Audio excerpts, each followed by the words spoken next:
Original, what's going on? What's going on? We're gonna start this thing up in a little bit, man. I want to touch up on this topic tonight. Tomorrow night, y'all make sure y'all join us too, because we're gonna have a Cali reparation town hall. So everybody make sure y'all come in there. We're gonna be discussing the actual reparations that's going on out there in Cali and everything, breaking it down as best we can. Hopefully we'll have quite a number of our people that's up in there as well, too. I saw Lloyd out there, man. Lloyd, who always up in the Twitter spaces. Lloyd was up there speaking at the actual Kelly reparation. I heard Angela on the phone speaking. The one cat that everybody wants to know who it was or whatever that started name dropping Marcel and Naheem. I don't know him, but I did, and I haven't seen it all because I saw a couple hours worth of the footage today.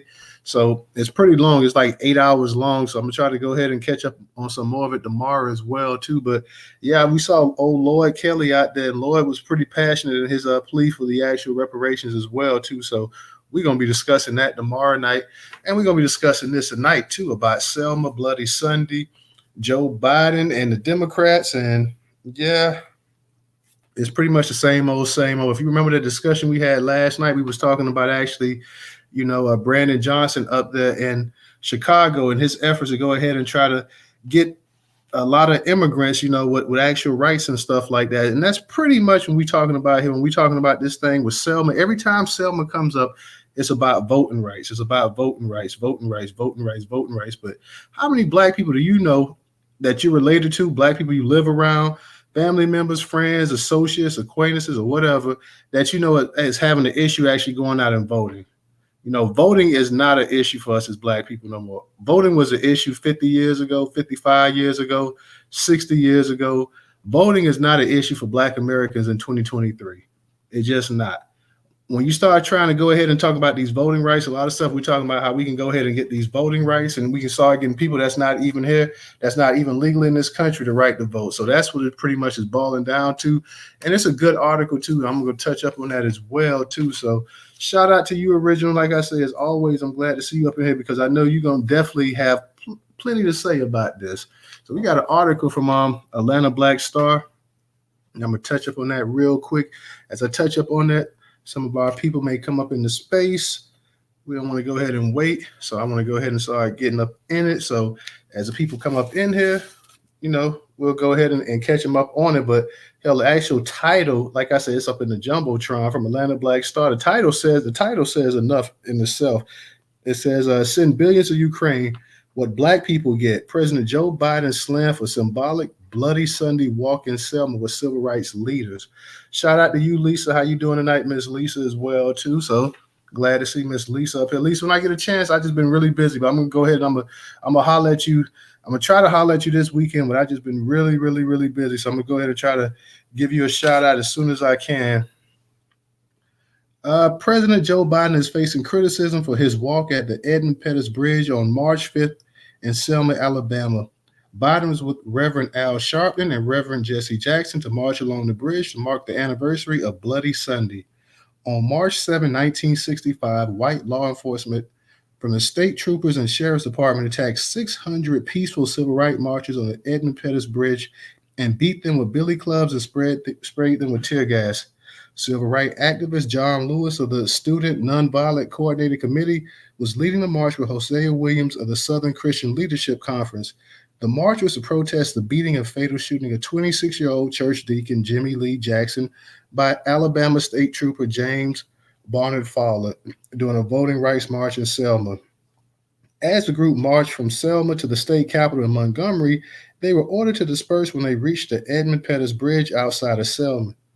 The police attacked them minutes later, attacking men, women, and children with tear gas, billy clubs, and bullwhips. The violence broadcasted on television and printed in newspapers nationwide prompted more protests in 80 cities across the country within days.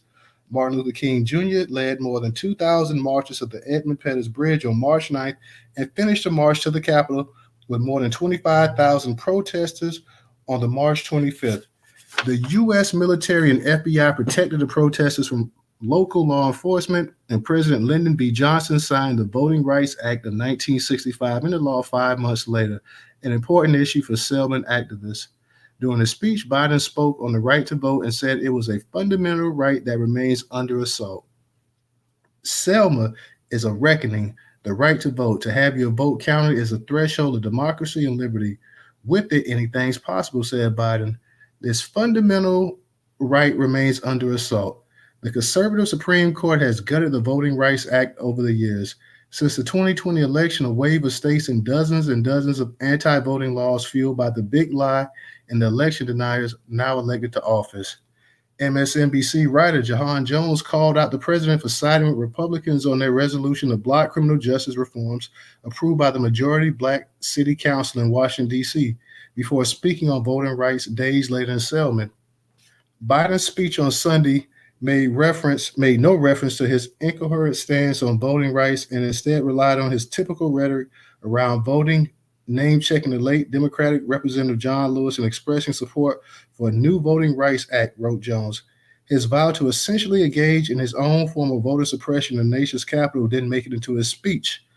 Others on social media noted U.S. aid being sent to other nations such as Ukraine. Since August 2021, the U.S. has given approximately $19.6 billion in military assistance to Ukraine. Others want to know where the hate crime for Black Americans was.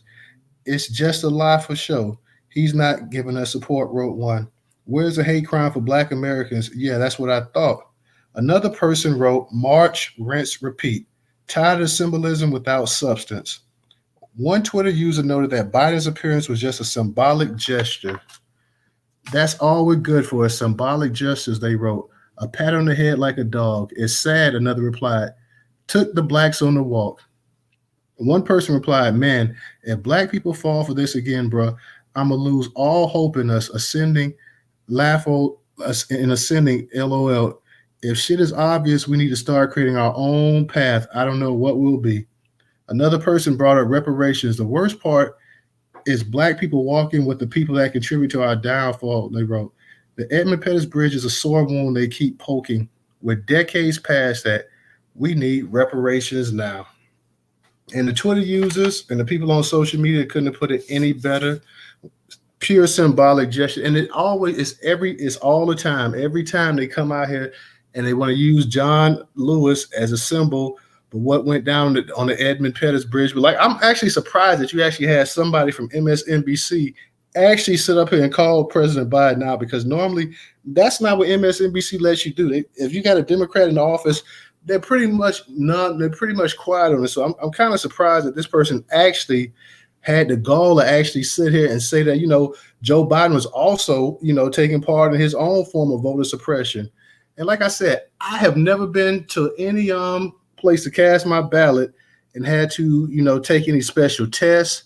I was nobody stopped me from casting a vote. So I can't say what people went through in the 1960s. I can say in my lifetime, most of the time the waits to actually go ahead and cast your vote is short, it's quick. I haven't had any issues. So I'm trying to figure out exactly how are we being stopped, because even they were talking about the voter suppression going on in Georgia this year, a record number of black people came out and voted. A record number of voters came out and voted. So if the suppression was that bad, and especially in a place like Georgia, the deep South we're talking about, then why did so many black people cast their vote to vote? I mean, if it wasn't for all these black people coming out, Raphael Warnock would not have won himself. So I'm just trying to figure out, every time we keep talking about the actual the blocking voters and this and that or whatever, we get more and more voters actually coming out. The problem is that we're not getting the right type of voters coming out. We're really looking for those immigrants to come out. And like I say, it's all about how can we secure a new voting bloc. And they're looking to go ahead and get these migrants, these refugees, these asylum seekers. They're trying to go ahead and get them as a next wave of Democratic voters. But luckily, you do have some Republicans actually trying to oppose this. How long they're going to oppose it, I don't know, because after a while, the Republicans are going to try to get their slice of the illegal vote as well, too. So you kind of got, it's like a battle, a tug and war going on right now. One side pulling against the other. They both want illegals, but they both want illegals for a whole different thing. And if you saw that picture, you saw, I think Jim Clyburn was there. When we talk about civil rights, you had Jim Clyburn, you had, of course, Reverend Al Sharpton, Jesse Jackson. I didn't even know Jesse Jackson was in that kind of health to actually be out there, but Jesse Jackson was there. You had a host of actual, I'm sure you had a bunch of Congressional Black Caucus members and everybody else walking over the bridge. This same bridge 60 some odd years ago, Joe Biden as a young man would have been opposed to your ass even going against. Joe Biden was one of the main ones that did not want to probably see you vote because he sure didn't want you to go to school with him or his kids. So now all of a sudden, Joe Biden is he's this great unifier. And you got Reverend Al Sharpton sitting up here. He's the first person that you can see. And right behind him on that picture, like I said, you can see Jim Clyburn. I just find this ridiculous. There's no way. And these people are at least you can get these people here to actually on Twitter to point it out. You're not going to get anybody on MSNBC to repeat anything that these Twitter users were saying about the reparations. You're not going to get them to repeat anything about passing an anti-black bill. You're not going to get them to say anything about why you're giving Ukraine all of this money, but you're not giving us anything. The only time they actually put that stuff in articles is when it's a black-owned newspaper, like you got Atlanta Black Star, and they put it on there. But even the guy from MSNBC, he's talking about still trying to pass. He's talking about trying to pass the what was he talking about? The voter suppression. He was talking about that Biden was also doing his part in voter suppression as well too. But like I said, what did he say? MSNBC writer Jahan Jones called out the president for signing Republicans on their resolution to block criminal justice reforms. Yeah, that's something we never hear from Joe Biden talking about again. That was one of his speeches and one of his talking points before the actual election, like what they were going to do for criminal justice reform. He talked about that thing briefly in the State of the Union address, and they want to put all the blame. But like I say, we said in that State of the Union address that the Democrats have controlled both the House and the Senate at times and still couldn't get this thing pushed through. So the writer says that he called out the president for signing Republicans on their resolution to block criminal justice reforms approved by the majority city council in Washington, D.C. So this was approved by the majority black city council in Washington, D.C., and it hasn't gone any place anytime soon right now. So depending on Joe Biden to actually do something, and black folks, and like I said, you got all of the usual suspects rounded up. You got Reverend Al Sharpton, Jesse Jackson, Jim Clyburn, and nothing whatsoever is going to happen. We're sitting up here reliving what happened 60 years ago, which was a tragedy. Nobody deserved that. And this just goes to show you the plight of black people, because there is no archive footage that you can see where you had another group of people, whether you got Hispanics or Asians, and they're being attacked, men, women, and children out here, got water hoses sicked on them and everything else, getting beat by billy clubs. There is no footage where you have people from another race that's sitting up here marching peacefully, not doing anything to anybody, and they just get attacked by the actual state troopers and the local sheriff's office. It just doesn't happen. So when we always sit up here and we're talking about everybody inclusive and everybody's been through the same thing and this and that or whatever, we see first and foremost that's nonsense. That never happened. This was black people themselves were singled out. And Joe Biden, like I say, somebody who's a segregationist, what more do you expect from him? I mean, you can't expect anything else from Joe Biden other than what Joe Biden has showed you 50 years, whether it's signing bills for mass incarceration, whether it's standing up there with segregationists in the South, Storm Thurmond being under his tutelage, whether it's sitting up here talking about that black men are predators and black men can put on condoms and this and that. What do you really expect? Other than symbolism, because he's not going to sign anything concrete. And nobody in the black media on any of these major networks, CNN, MSNBC, you're not going to get Joy Reid. You're not going to get Don Lemon to sit up here and say, well, hey, Joe Biden, you just signed this for the Asians. What about the black folks? But like I say, they will take together this stuff that you see on articles online and stuff like that, and they will go ahead and they will sit up there and they will post it in the actual articles. Now, like I say, this is from Atlanta Black Star. This is a black-owned newspaper, so at least Atlanta Black Star went ahead and they included a lot of the actual responses that you got online. But yeah, it's symbolic. Nothing is happening. It's just as symbolic as having a damn lynching, an anti-lynching bill. That anti-lynching bill should have been signed 100 years ago, at the very least 70 years ago. Nobody's getting lynched like that to the point that you need no damn anti-lynching bill. What do you need an anti-lynching bill? The bills that you do need, the stuff that you do need to go ahead and protect and help black Americans, they don't want to bring it up. They don't want to talk about it. They don't want to do anything about it.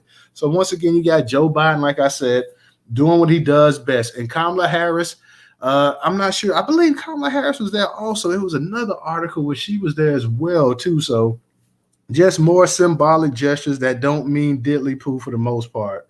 So that's what we touching up on tonight, y'all. Original, I sent you I meant to send you a co-host because I'm not sure what time DJ or Ray may be in tonight. So if you're not busy, I'm gonna try to see if I can get you up here, maybe to co-host it just for a second with me. Like I said, I'm not sure if you're there or not because I know you sometimes be in and out the spaces as well too. But I'm not exactly sure what time DJ or Ray might be up in the space. But if not, you know, how you doing tonight, Original? Oh, I'm doing good, but I didn't see the co-host. Yeah, I was gonna bring you up as a speaker first and just see if it was cool to go ahead and send you the co-host invite. That's fine. Yeah, Okay. that's fine. So original, let me because I know you're from because I always get you and Professor mixed up because I forget I know Professor from Alabama and I know you from Georgia, but what's your whole opinion about the whole the symbolic nature of constantly going to the Edmund Pettus Bridge and every time you go there, like I say, it's like we're in a time warp. It's almost like that movie Groundhog Day. You constantly still talking about you sitting up here still talking about the voting right acts when we have so many different things that we need to go ahead and try to accomplish and do. Like we can all vote. I mean, to your knowledge now, originally, I know you're a little bit older than us. Have you had any issue in the past, let's say 20 years, going out to cast your vote at any of these places? No, I've not had. I've never had an issue trying to vote ever since I started voting. But I think what they're doing now is what they've been doing. It's like what do you call it? Um, I guess it's a form of psyops or whatever. They want to continue to make us think that we have to do certain things because that we see that thing of the well, it's kind of like on the Wizard of Oz. Don't look at the man behind the curtain. Look over here at me. I'm the powerful one over here. And see, for years, like John Lewis would come out every time there was a voting cycle. He used to do these stupid commercials here on the local radio station, and he'd be screaming, "We're gonna vote for civil rights!" And I started calling him out on it, and I started saying that he sounded stupid. That why is he screaming? This, that, and whatever. But see, the people, I would say a number, not all, but a number of people here in Atlanta, they would put up with that foolishness. And then at one point I started telling people that John Lewis had cognitive issues. I knew I mentioned this. I think I mentioned this before. John Lewis spoke at UPS years ago, right? And he was speaking, and then out of the blue, he started talking about fried chicken. So this one white guy who was sitting beside this black guy, he said, "Hey man, listen, I don't mean to, I'm not trying to be racial or anything or disrespectful." He said, "But what is he talking about?" And the brother said, "I don't know, and I'm black." And see, these people, they put up with their foolishness for so long, and they always say, "Oh," and when somebody would run against John Lewis, he said, "Oh, you sure you're going to do that?" But it's like, it's those old people who go out there and vote that kept voting his sorry butt into office. And like as I said before, I had someone to get upset with me because I told them I'm in the 5th Congressional District here in Atlanta. But I told them about it, and I was here like a number of years before John Lewis died. And I told someone that I can proudly say that I never once voted for John Lewis because I didn't see any need. And see, just like how they come out like this, like anytime the community, the grassroots was trying to do something, he's still a citizen, but he was always on the opposing side. He would go out there and cape for the white folks, especially the gay white folks.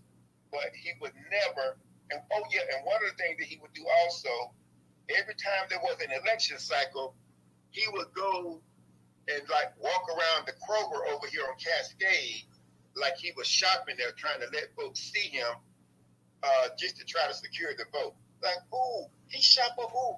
That's John Lewis. You mean to tell me he shop over here? No, that was just to get your damn vote.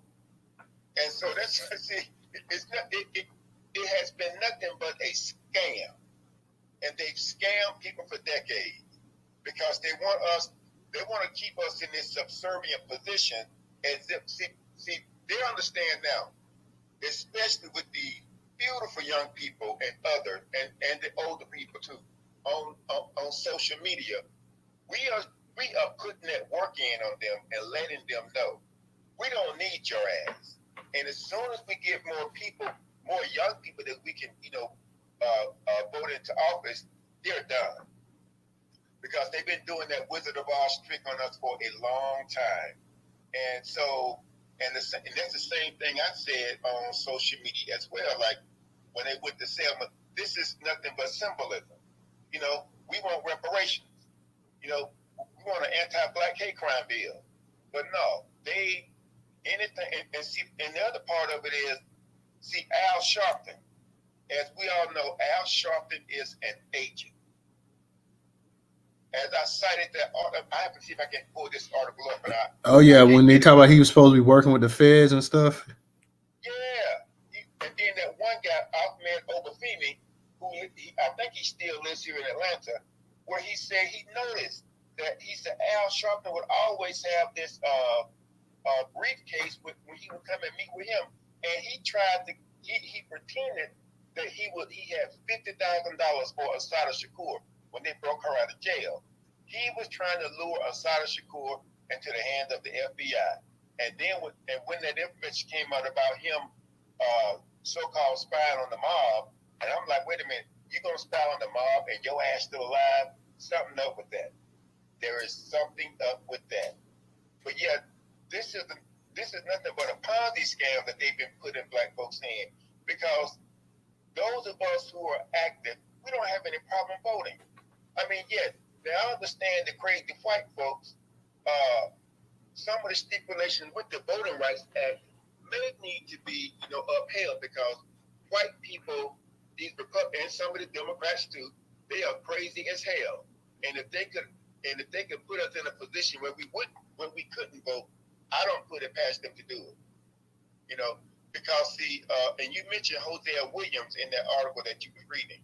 See, Hosea Williams was interviewed on a local PBS station here in Atlanta years ago, and he said that Dr. King told them they're going to offer you a lot of money to go into government. He said, don't do it because it's going to corrupt you. He said they're going to offer you a lot of money to go into corporate America. He said, don't do it; it's going to corrupt you. And all of these people, the John Lewis, the Andy Young, and others, they did exactly what Dr. King asked them not to do. And so it makes me wonder if these people, if they were not, agent provocateurs themselves, and maybe they also had a hand in the murder of Dr. King. And I'm not gonna bite my tongue, but I know people. See, around this city, people look at the Andy Youngs and the John. They look at them as like they're some kind of sacred pig or something that you can never say anything bad about them. Andy Young's granddaughter had to call him out. It was something to do with Black Lives Matter, and he called the people. He called the Black Lives. He called them some type of pejorative name, and his own granddaughter had to call him out. That's sick, sad, and pitiful. That you are that. I mean, you are that butt broke that your grandchild has to call you out because you're being disrespectful to black folks. See, he would never say things like that about any other group. If they was out protesting and marching and doing other things, they would never say anything pejorative about these other groups. But they feel comfortable, and they feel that it's their right to do that to black folks. This is why, people, it is so important that we band together. We have to unite and make sure that yes, we're all are not going to get along. That is a given. But we have to be able to get along to a certain extent to ensure that we can move things for ourselves. Because see, the writing is on the wall for them. They are no longer useful, and they are fighting. That's what that march was. That's what that march is about every year in Selma. It's about trying to make themselves useful. They have outlived their usefulness. And here's one thing too. Now, I don't know if you remember this Newstoter. Remember during the subprime lending back in the late '90s and all of that. Yeah. Andy Young, and Tavis Smiley, they were working with Wells Fargo, telling these black folks to come and get these subprime loans and that you can own your home, this, that, and whatever. Now, Magic Johnson was working with Washington Mutual, which was bought out when they went belly up. They was bought out by J.P. Morgan Chase. But it's amazing how Andy Young look and see. He's on some of these boards. I think he may be still on some of these boards and some of these companies, but he lured these black people into these banks. And see, people were saying that Magic Johnson was this businessman. I said, no, he's not, because if he was a businessman, he would have vetted that process and not allowed our people to be caught up like that. Hey, now originally, don't forget Magic Johnson a few years ago was doing the damn Rent-A-Center commercials, and a lot of people got upset about that. Like, well, how you gonna get people to go to Rent-A-Center where they can get charged 3-4 times what the actual stuff is worth? Exactly. See, and that's the thing. See, again, they continue to throw these people in front of us, and see, those of us who know better, because see, at the time when this subprime thing was going on, I used to attend this forum called the Talking Drum Community Forum, and we would have different guests to come in and lecture to us. One guy came in, he was trying to field up finance. He told us, do not take those loans out. Those loans are not for you. Do not let those people keep those loans. And you have some of the so-called community activists. They was telling black folks, this one old girl named Molly Bell out there in Compton. She was telling them, oh yeah, people, it is our time. And you know what? And she ended up with an upside down mortgage. You know, because I talked to someone out there. But see, again, they have been using these community activists and others to assist them in luring us down a path that's not conducive for us. I mean, and no one ever said anything to Andy Young as to why he was promoting Wells Fargo with these subprime loans. No one ever said anything to him. See, these people have sold their soul. They are morally bankrupt. I mean, they'll come out there and talk about Dr. King, but yet they don't tell you that they are doing the very thing that Dr. King asked them not to do. Now, Hosea Williams said that, and see, and the other thing too, what you may not know is that years ago, now Hosea was a drinking man, and I ain't mad at him. Get your drink, but I ain't mad at you, because I mean, people in all walks of life, they drink, but they were always critical. Like when Andy was running for mayor, Hosea ran against Andy, but they felt that Andy was the right kind of black sheep. Hosea still had that grit, that he had that grassroots grit to him. Hosea would still get out there and protest and march and do things and try to make things better for people. But Andy Young, he's like the go along to get along type, and he wanna make white people look good. You see, and one of the other things, like John Lewis, what he would do is, see, he had to run for office every 2 years.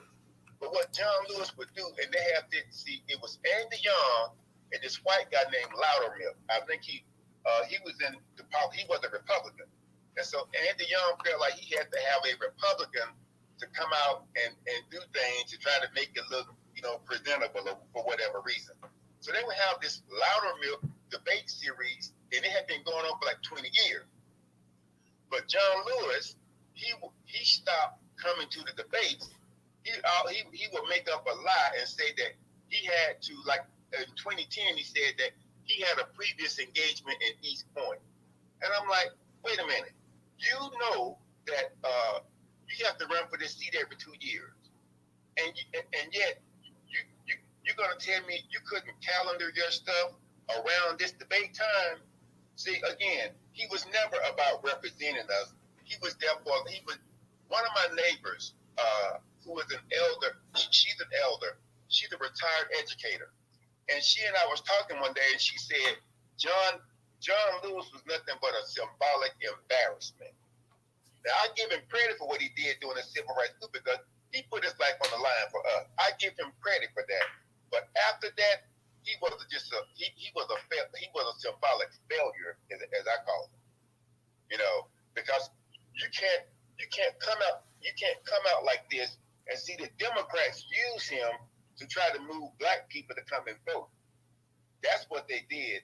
And see, now that he's gone, and some of the others, just like the lady who is the city council person in my district, her father, he was born in 1922, and he worked and walked with Dr. King. And so what she has on her platform is that she is continuing her father's legacy. And so the letter that I'm sending to her is like, okay, you said you are continuing this legacy because I'm asking all these people to support to issue an amicus letter of support for lineage-based reparations. And it's going to really show just what these people don't think about us. It is my belief that they have been given a benign neglect edict to follow, and they are going to ignore black people. But see, what we can do, people, when we contact them, you can call them, and then follow that phone call up with an email and reference the call in your email. See, the one thing about the email, people, it has a date and a time stamp on it, and they can't change it. Now, they can lie and say, well, I didn't get that email. Oh, yes, I'm sure you. Well, here it is. I'll send it to you again. See, the grassroots right now, we are that driving force, and we just have to keep pushing. I mean, we have to deal with the people that's having some conflicts right now. I'm not concerned about the name or whatever. Let's get the damn check and then move forward. That is my objective right there. But I'm gonna land and let someone else come up because I just want to kind of give you a bit more of a background as to what they're doing and see and let's not forget.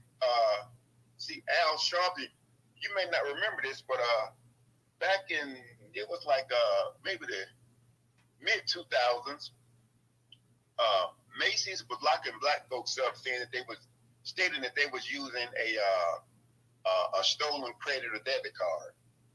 So since Al Sharpton worked for MSNBC, he wouldn't tell the black folks to come out and boycott Macy's. And so what he finally did, and this person who was on the radio told me that I was wrong for saying this. Al Sharpton came out. He had on a red coat, which is Macy's colors, okay? And he said, well, we had a talk with Macy's. It's okay for y'all to go and shop now. Excuse me? I vaguely remember that. I vaguely remember a boycott they was talking about in Al Sharpton, and I couldn't remember if it was Macy's or not, but I do vaguely remember that originals. But go ahead. Yeah, he came out with a red. I've never seen Al Sharpton in a red coat, a red anything.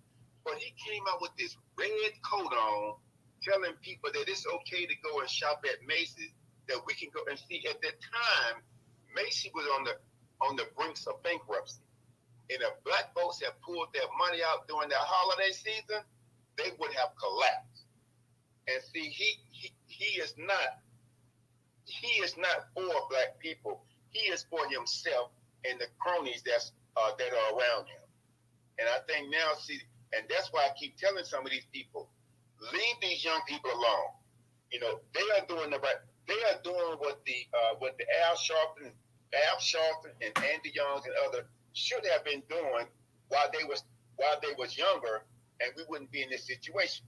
Because as I keep telling people, gentrification could not have happened the way it did unless there was some complicity between the black elected officials. And I'm gonna land with that. Original, you gave some great points. You framed everything too. So I mean, you really put it piece to piece together. So I definitely and I knew you were going to do it. That's why I wanted you to come up and speak as well too. But the way you were able to piece that together, and just here's the thing that the problem I'm having here Because, like I said, you had this brother on MSNBC, and he spoke about, Joe Biden not doing this in Washington, D.C., in terms of the criminal justice reform for D.C. when it had a majority black vote. But it's like they will, the people that are in the black media, and when I'm talking about black media, I'm talking about I'm talking about the NBCs of the world, the CBSs, even the MSNBCs, and all of those people, like, they refuse. They have their ear to the social media, they have their ear to the grassroots, they hear exactly the issues that black Americans want to go ahead and tackle and want to go ahead and have some solutions for. But it's like they've been given a letter not to say anything. They refuse to say anything. Like I said, they will take tweets off a line, and they'll look at Twitter users saying this and that or whatever, but they refuse to go ahead to Joe Biden and the Democrats and actually ask them about this. You have not heard one black elected official say anything about, having some kind of anti-hate black bill. They believe if you say that it's going to really ruin their chances for anything, because they know the actual sentiment of how people feel in this country. And it's not just white folks, it's all of them. It's Hispanics, it's Latinos, it's Asians.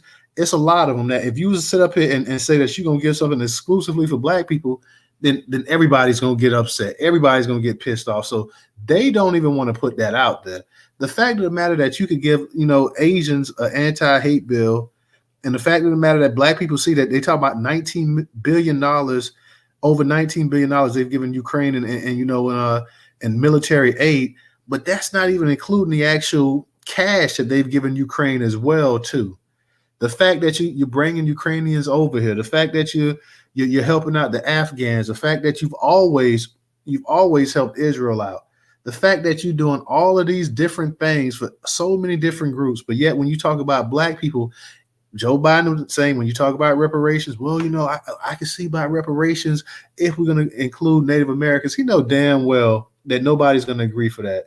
Why would you include Native Americans in something that has absolutely nothing to do for them? So it's just the thing that really infuriates you, because you're like, why don't they go ahead and ask some tough questions? Why don't they actually put the actual agenda out there? That's one reason why he's been ducking Ice Cube. He didn't want to hear that stuff Ice Cube was talking about. He didn't want to have nothing to do with Ice Cube. He knew whether win, lose, or draw. He was never going to sit up here and actually have a discussion with Ice Cube about doing anything solely for black people. It's just not part of the actual agenda. And then, like I said, you had Vivica Fox and them sitting up here when Ice Cube did come on their show, sitting up here saying, well, hey, your plan's not good enough. You have to make a plan for black women too. And he's like, well, I'm covering black people. Well, no, you have to do this for black people. Like, he should have told them. And I wish that would have been the old Ice Cube from back in the day. Like, look, aren't you black? Oh yeah, okay. If you black, then we doing something for everybody. We're not going to play this little divide and conquer game. We're not going to do something for the men and the women, for the boys and the girls, for the young and the old, and then the middle age. We're not going to do it for just the gay and the straight. We're going to do it for black people. And that is the issue right there. And I just, like I said, I get tired of hearing the same dumb ass questions they asked the Democrats. They told not to ask them anything hard, anything. It's pretty much already known that don't tell them that, don't promise the blacks anything. Don't promise the blacks anything.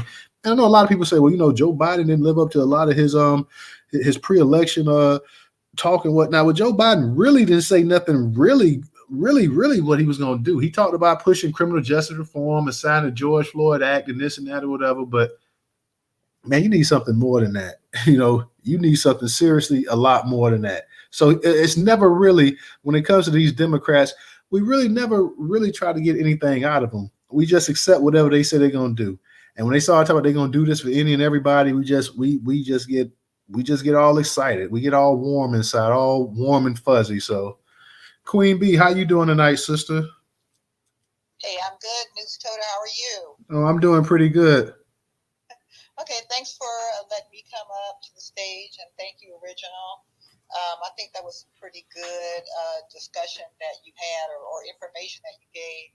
But I was thinking about those pictures were floating around on the internet yesterday, or the images of this walk across the bridge, this bloody Sunday walk across the bridge, and it was very pathetic in my opinion.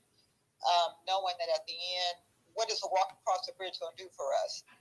And one of the things I think we need to also just be mindful of is that anytime that they're talking about voting rights, we know they're not talking about us. They're trying to get these other people voting rights, using our pain, our suffering, what happened with our ancestors and grandparents. That is what they are using to get all these other groups voting rights. Because when you really think about it now, of course, I don't know about every single initiative, but the ones that I heard about, and maybe Mr. Original can correct me if I'm wrong, wasn't the issue in Georgia about being able to hand out bottles of water? I mean, yeah, the things that they were talking about, it's like, wait, who's being disenfranchised? I mean, all this little stuff that they're trying to add on is, to me, is just a way to politicize it and have something to use against the Republicans. That's what all this is about. But at the end of the day, if they're talking about getting somebody some voting rights, it ain't us. We know it's not us. It's these other groups coming over here illegally, these other groups, these migrants or whatever we want to call them, that they are trying to get them full citizenship and everything else, which will further contribute to our ethnocide. And they don't care. And the other thing, what was that? He had some pastor or somebody on his show, MSNBC, Al Sharpton that is, talking about Black people should have reparations, but then they wanted to talk about this whole HR 40 bill again. So, I think this is all just in preparation of 2040, not 2040, what's coming up next, the 2024. Yeah. And getting us out to the polls. We'll probably continue to see more of this empty symbolism as much as they can give to us, and that's it.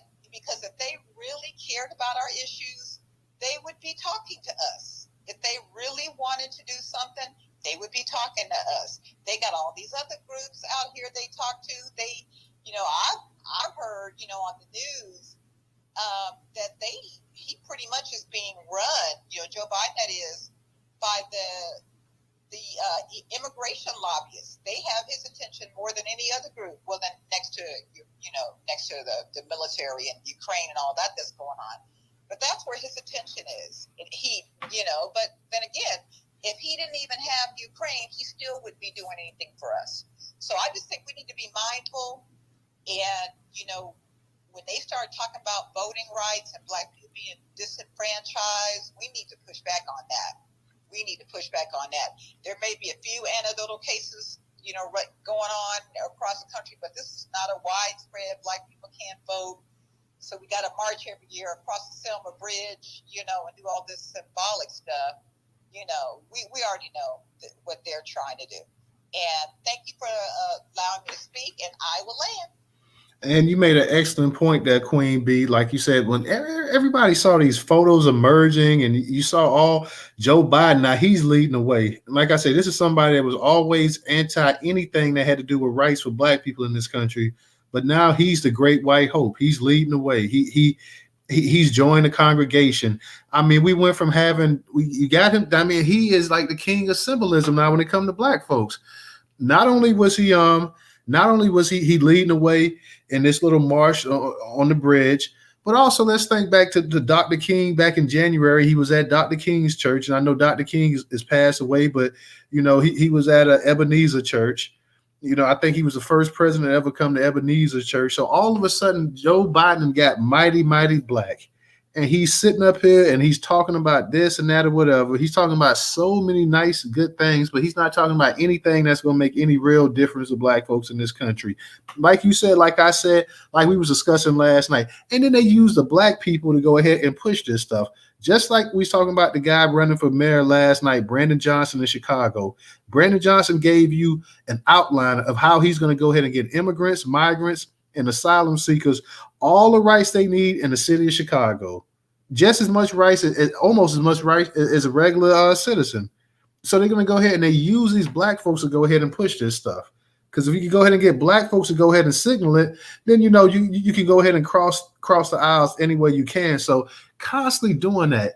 And I was just amazed that Jesse Jackson was out there. Because I swore, and that's not to make light of anything, but I'm like, well, I know Jesse Jackson a couple years ago wasn't in the best of health. Like, what is Jesse Jackson doing out there?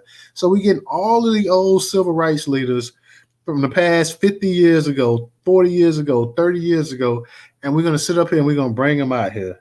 And nobody can sit up here. And anytime you talk about doing something exclusively for black people, they go ahead and they put a lid on it. Like I said, you're not gonna find any of these black people, whether it be Don Lemon, Joyce Reed, whoever, sitting up here talking about doing something exclusively for black people. Whenever they say that, it's an issue, it's a problem. So they go ahead and they got to change the subject as quick as possible. We got to go with stuff that is so broad that it includes any and everybody that's in this country. And because it includes any and everybody, it's almost like the Reaganomics. Like it's almost like that it's going to drip down type effect. Okay, well, this is going to start from the bottom and it'll drip down, and we'll all get some of it and this and that. And that's just never been the case. No way should you go ahead and let Joe Biden sit up here and say this kind of stuff, man. And Joe Biden is not going to do anything for black folks. He's sitting up and he's saying this. And like you said, Queen Bee, this is all about getting people that's not even supposed to be in the country, that's not even here legally, a chance to vote. Last night we was talking about how they were talking about in Chicago trying to get them micro grants and get waivers and all kind of different things. I think in Minneapolis, I read somewhere, somebody was saying in Minneapolis earlier today that I believe that you got illegals that can get driver's license and things of that nature. So it just goes like, what is the actual benefit of being an American citizen nowadays? If any person that could just come here legally, cross the border, come here legally, can get the same benefits and rights that you got. Somebody that was born here, somebody that's 5, 6, 7, 8, 9, 10, 11, 12, who knows how many generations deep in living in this actual country. Like, what is the benefit of being an American nowadays if anybody can just show up tomorrow and get the same things that you get? I'm at a loss for words right here, and I just still can't believe that we're still going here. Like, it's almost like if we go for this stuff, we actually believe it. But unfortunately, even though we're in this space, even though we got black Twitter and this and that, the vast majority of black people in this country still go ahead and they go along with it because they feel like we have no other choice.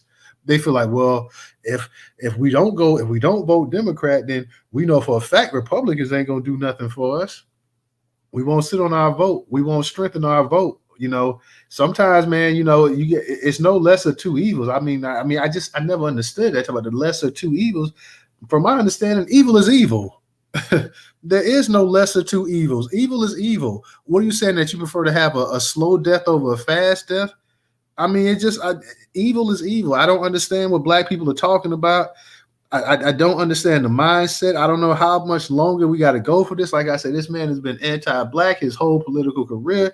He rose a lot of how he rose to prominence was having anti-black vitriol about black people, especially black men. He can't stand black men, and you got black men sitting right up there leading the way with him, holding hands with him.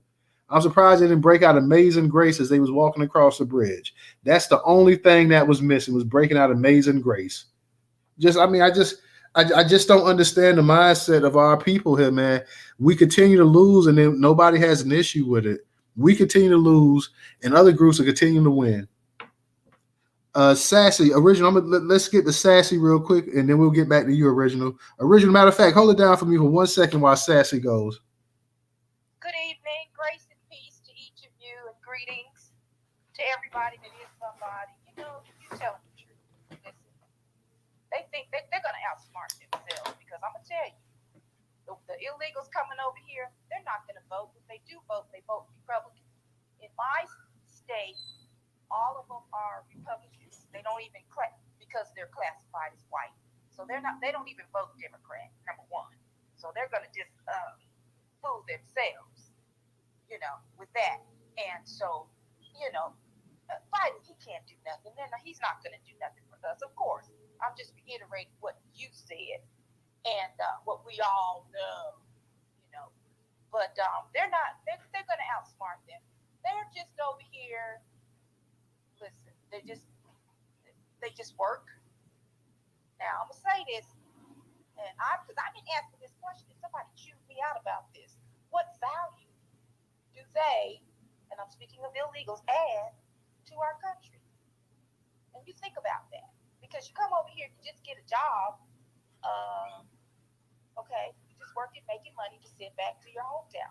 you're not accentuating our nation or what value do blacks have had in this country. 100 HBCU colleges and universities. Okay, we have museums. We have streets named after us. Okay, we have programs that support black people and even all people. Okay, and I can't really speak for the politicians and what they do, but we've had civic leaders that have paved the way for us, including Dr. King, Malcolm X, all the ones that have fought for injustice so that we can have equal rights. So we have a bedrock and a cornerstone in this country. Our footprint is in this country. Okay, and so yes, we add a lot to this country. We are this country. I don't care what nobody say. So they think they're gonna get them to vote. They're not gonna vote. They don't vote in my state. No. So they're not gonna vote. Their mindset is different from ours. See what I'm saying? So, they're gonna trick themselves and fool themselves. But we're gonna stand strong on what we believe in and get our reparations. And that's the final line in closing. And thank you for listening and thank you for having me. Okay.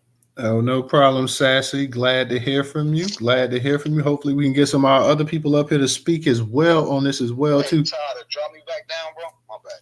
Drop you back down? Okay. Yeah, I can't hear nobody, yo. Okay, I'll drop you down.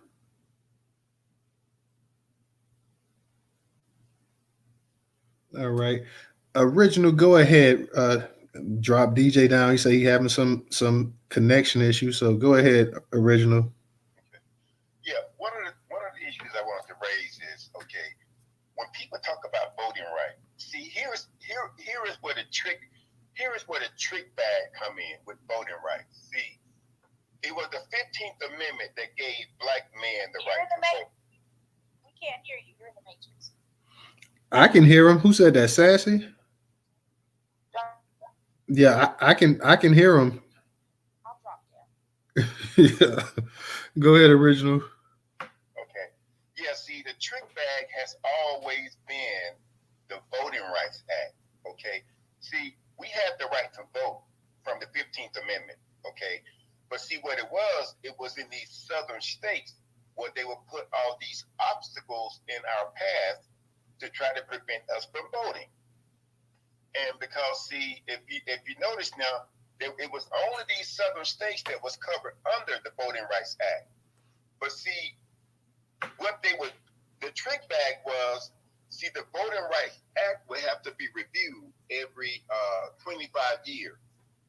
And then, so they had, again, they had the minds of black people making them believe that they had to give us the right to vote every 25 years. That wasn't it. It was about seeing if these southern states are going to act, are going to do right by black folks. That's what that was about. But see, now you see these people, now that some of us have reviewed some of this stuff and we see it for what it is, now they are terrified because, see, the thing with the water, and it was something about what happened here in Georgia, in some places in Georgia, was they was bringing people, like, the lines were so long, and so they was bringing people water and pizza and other things so that they wouldn't to get them to vote. So Kemp said, okay, we're gonna have to ban that. You can't bring anybody water. You can, it's a crime or whatever. That's part. See, that's part of the shenanigans, because if the people was out there hot and thirsty or hungry, they would more than likely go home.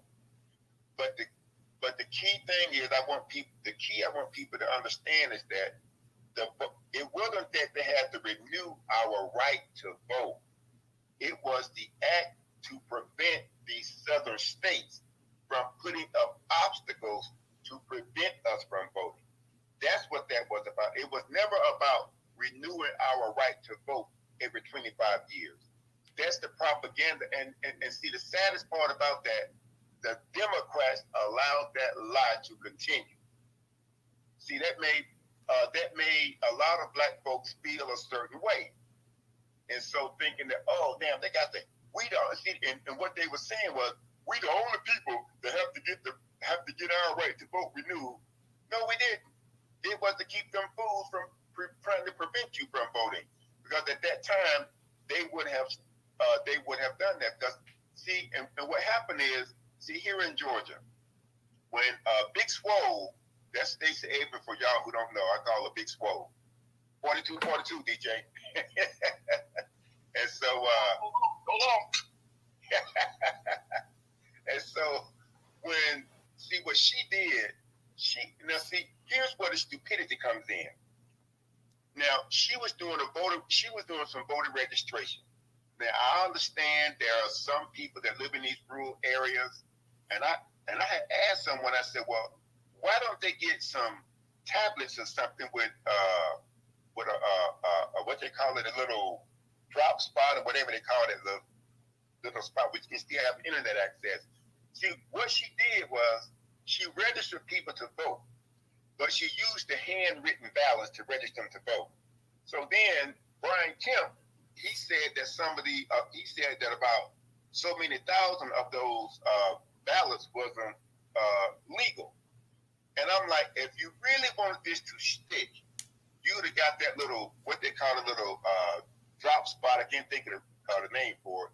You would have got that little drop spot and made sure that you had people out there with tablets registering people to vote, and they would have been registered. But see, that right there, I guess that would have cost too much money, and they did not want to do it. So there's a lot of things that have been going on that a lot of people just didn't know about. But black folks, we have the right to vote, and we've never lost the right to vote. And see, and what they're doing now with these Spanish-speaking people, I just call them Spanish-speaking and catch all of them, because some of them don't like to be called Latino or whatever. I just call them Spanish-speaking. There was a young lady. She was attending Kennesaw State University here in Georgia, and she got caught driving without a license and insurance. And so they brought her on the local radio station here, trying to get black folks to back her. But when the black folks started hearing what was going on, they were like, wait a minute. They said, what? It's like this one lady was saying, wait a minute. When she put her child in Georgia Tech, she had to give up some of her financial information to put her child in Georgia Tech. And she said, you mean to tell me that this bitch can come up here and just go to school, walk across the border and say, well, I want to go to school, and she get to go to school at the same rate as my child? Oh, she said, well, hell no. And that fell apart so quickly, and they couldn't understand, because see, now, just the other day, they had like a Latino Day at the Georgia State Capitol. And see, with the black people, they're not a lot, and see, you got a lot of stupid black people, especially the ones in media. They are pushing this fake black and brown coalition that doesn't exist. And see, this is why, like, you have a lot of these people now, their audiences are not that large, because the young people have left. They use the internet to communicate effectively with one another and not have to deal with the crap that they have to go through to try to call into a local talk show. And so their viewership continues to go down. But the main thing I want y'all to remember is that we've always had the right to vote, well, at least the black men, but now black women did not come out and have full voting rights until the Voting Rights Act passed in the 60s. And not only that, see, these white women from the feminist group, they wasn't trying to help black women to vote either. See, again, you have to understand that these white, as my mother said, white folks gonna be white folks. I don't care where you put them. They ain't gonna be right, act right, or do right, because they just ain't right. Don't ever have any faith, trust, or belief in them, because they'll fail you every time. They are not our friends, people, and we need to understand that. But I just want more of us to just try to get more people on code, whereby stop with all what we gonna call ourselves. Let's just get the check and keep it moving from there. Because, and let me say this, Newstoter, like you said about evil. See, the way I see it is like this. Evil is like poison. Whether it's less or more, it will still kill you. You see, and so see some people when they say it, they vote for the lesser of two evils. Why? Don't vote for evil. Vote for substance, and you'll get something. And see, I think if we just organize, if we just kind of tighten up what we're doing right now, and we really go after them, and we begin to, wherever we find them, and see one of the ways we can do it when they're speaking publicly. Let's see if we could get like because they're gonna try to change it up, and see what some of these people would do now with doing an election cycle. They want you to write, when it's black folks, they want you to write your question down on an index card. But if you notice now, when white people have these town hall meetings or whatever, they get to stand up and just ask their question. So we're going to have to start asking them, why are you having us to do this and the white folks don't have to do this? We have to push them that, because the reason we need to do that is this. Let's say if we had like 15 to 20 people that was inside of a town hall meeting with someone, and one person asked a question, let's just, for sake to say, let's just say it's about lineage-based reparation, and they try to, dismiss the question. Then we have other people in there that are ready to stand up and get and start just pushing the question, and we can force them to deal with that. And if we begin to strategize like that across this country, we can move this thing and make it happen. Because it doesn't take a lot. It's going to take some work, but as long as it's organized and to the point, we can make it happen. And let's not forget, I'm gonna land with this. I know you remember, Newstoter, when Jim Crow Joe, he called Cedric Richardson a boy. He was a former congressman out of Louisiana, and I think Cedric left the White House because, see, how can you sit up there and continue to work with this damn racist, this inherently racist fool, and he out here calling you a boy? So that shows, see, Jim Crow Joe is not friend, because he told black folks, he said, well, you had my back and I got your back. He ain't had shit to do with us since he got elected. And if he had wanted, and see all that stuff with Joe Manchin and the other white girl who did not want to go along with the Democrats, it is my belief that was all orchestrated in order to prevent black people from getting anything. See, now notice now, when the Republicans if the Republicans had some sense, they would come to us and say, look, we will get y'all reparations if you just trust us and vote for us this time. We're going to start talking about reparations. They could get in, and if they got us reparations, okay, fine. But see, they're so evil, and their constituents are so racist and evil, to whereby they are afraid to do that because their constituents will vote them out of office. But see, it's not just their constituents that stand these majority of things about us getting reparations. Some of them are Democrats too. You see, and so, but I'd say if we begin to just change our narrative a little bit, we can make this happen. And I'll land with that.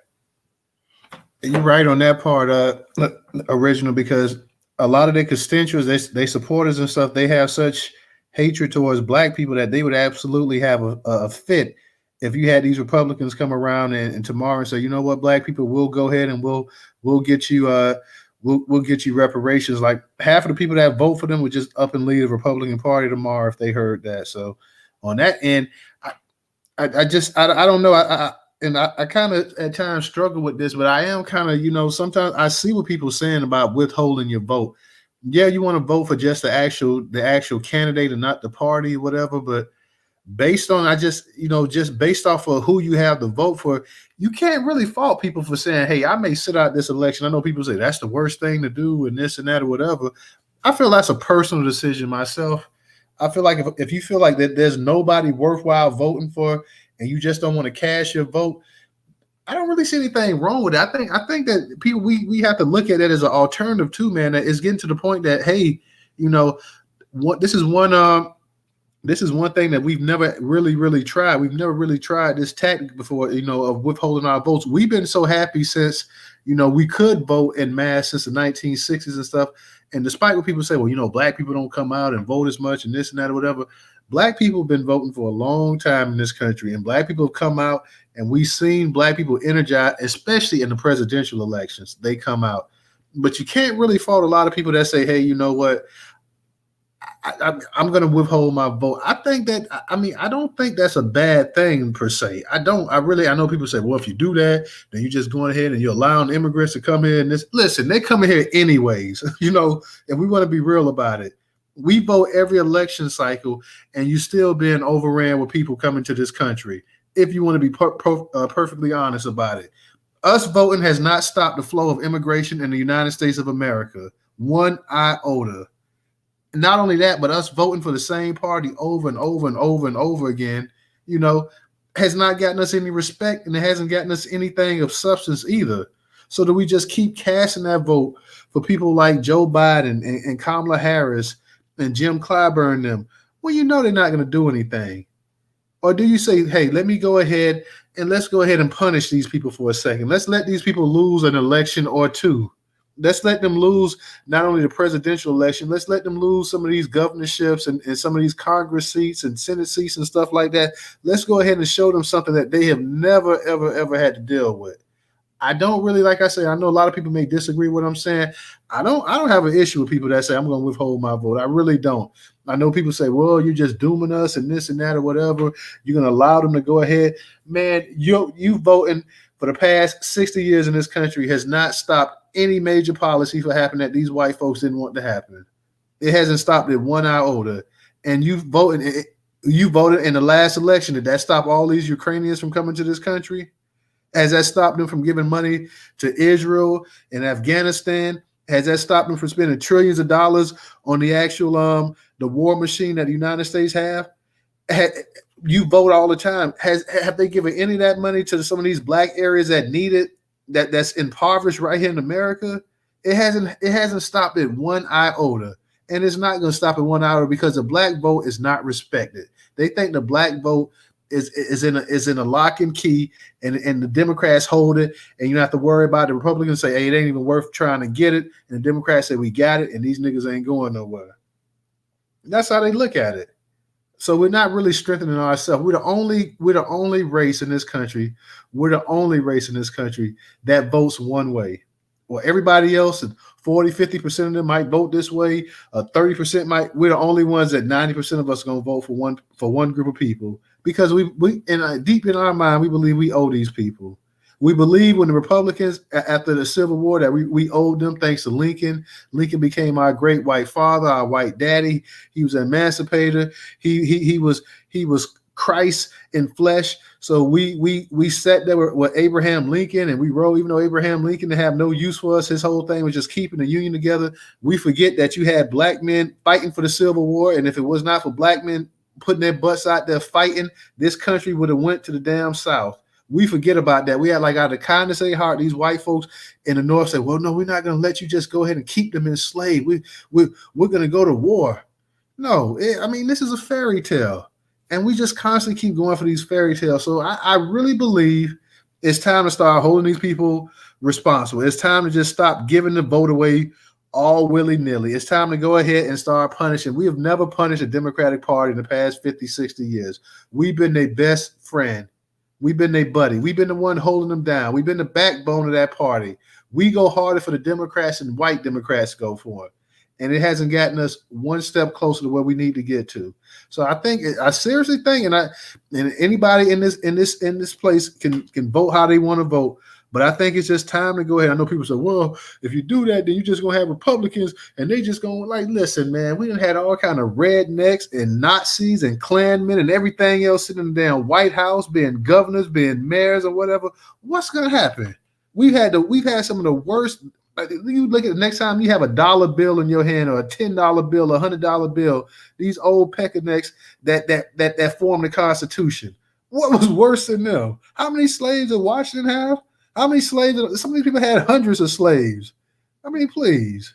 It's not gonna change one thing because these people don't have to respect us. You know, when you don't have to respect somebody, you don't give respect. And right now, you don't have to respect black people. The fact of the matter, like I say, one of the biggest segregationists. This man is a segregationist, and he's been the vice president. He's been a senator. He's been the vice president. And now he's the president of the United States, and he has a chance to be president again. And this man was all anti-black people. He said all kind of snide remarks about black people over the years, and don't feel the least bit sorry about it, and will double down on it and tell you that, hey, I'm the best thing that ever happened to you, jigaboos. You should, when you see me, you should bow and scrape. And we're gonna sit up here and we're gonna go up here and we're gonna constantly keep voting for these people and putting them in positions of power so they can go ahead and rule over us like slaves. Instead of saying, hey, you know what? I don't give a damn if you, the Black Caucus, and every elected Democrat in this country lose their seat. It'll serve you right. It's what you deserve. No other group in this country should be sticking to the Democrats the way we stick it to them. A lot of these immigrants come to this country. They sit up here. These Democrats sneak them in here, get them in here. They shake their head. They bow and scrape for a minute. As soon as they can stand up and get up, they say they give the Democrats the big F you and go vote Republican or become independents. But not us. We sit up here, and as we watch the black family deteriorate, as we watch any wealth that we have crumble even more, as we watch our infrastructure just fall apart, we sit up here and we double down and we say, you know what? We're going to come out in record numbers and we're going to vote for Barack Obama. And I did it twice because he's black. We're going to vote for Hillary Clinton because she was married to Bill Clinton. I mean, we can go back with this, man. We voted for Al Gore. We voted for John Kerry. You know, I mean, and what has it done for us? It hasn't done one iota for us, and it's not going to do one iota for us because the people don't respect it. What's his name? Joe Biden told you when he first got elected, he gave a drubbing to all of the black civil rights leaders, put them all in their place. Well, you're gonna have to go and talk to the Hispanics now, the Latinos, because they're the biggest group in this country, and you're gonna have to go along and get along with them. Now they would have never fixed their mouth in the 60s and say nothing to the Hispanics or the Asians, like, hey, you know, it's more black folks than y'all, and really they the heart and soul of this country, and they're the ones that really changed this country and everything else, and all the civil rights that you got really is off the back of these people here. Why don't you go talk to them and see exactly how you can play nice and you can come to an agreement? Hell no. That's only reserved for us. That's only reserved for black Americans. And now you're to the point that if you ain't like the fourth, probably the fourth most powerful group in this country. Hell, you have no power. You have no say. You got groups that's got like not even a tenth of what you got. There's more LGBT, there's less LGBTQ people here, and they can run the yard. There's less Jewish people, they run the yard. Less Asian people, they run the yard.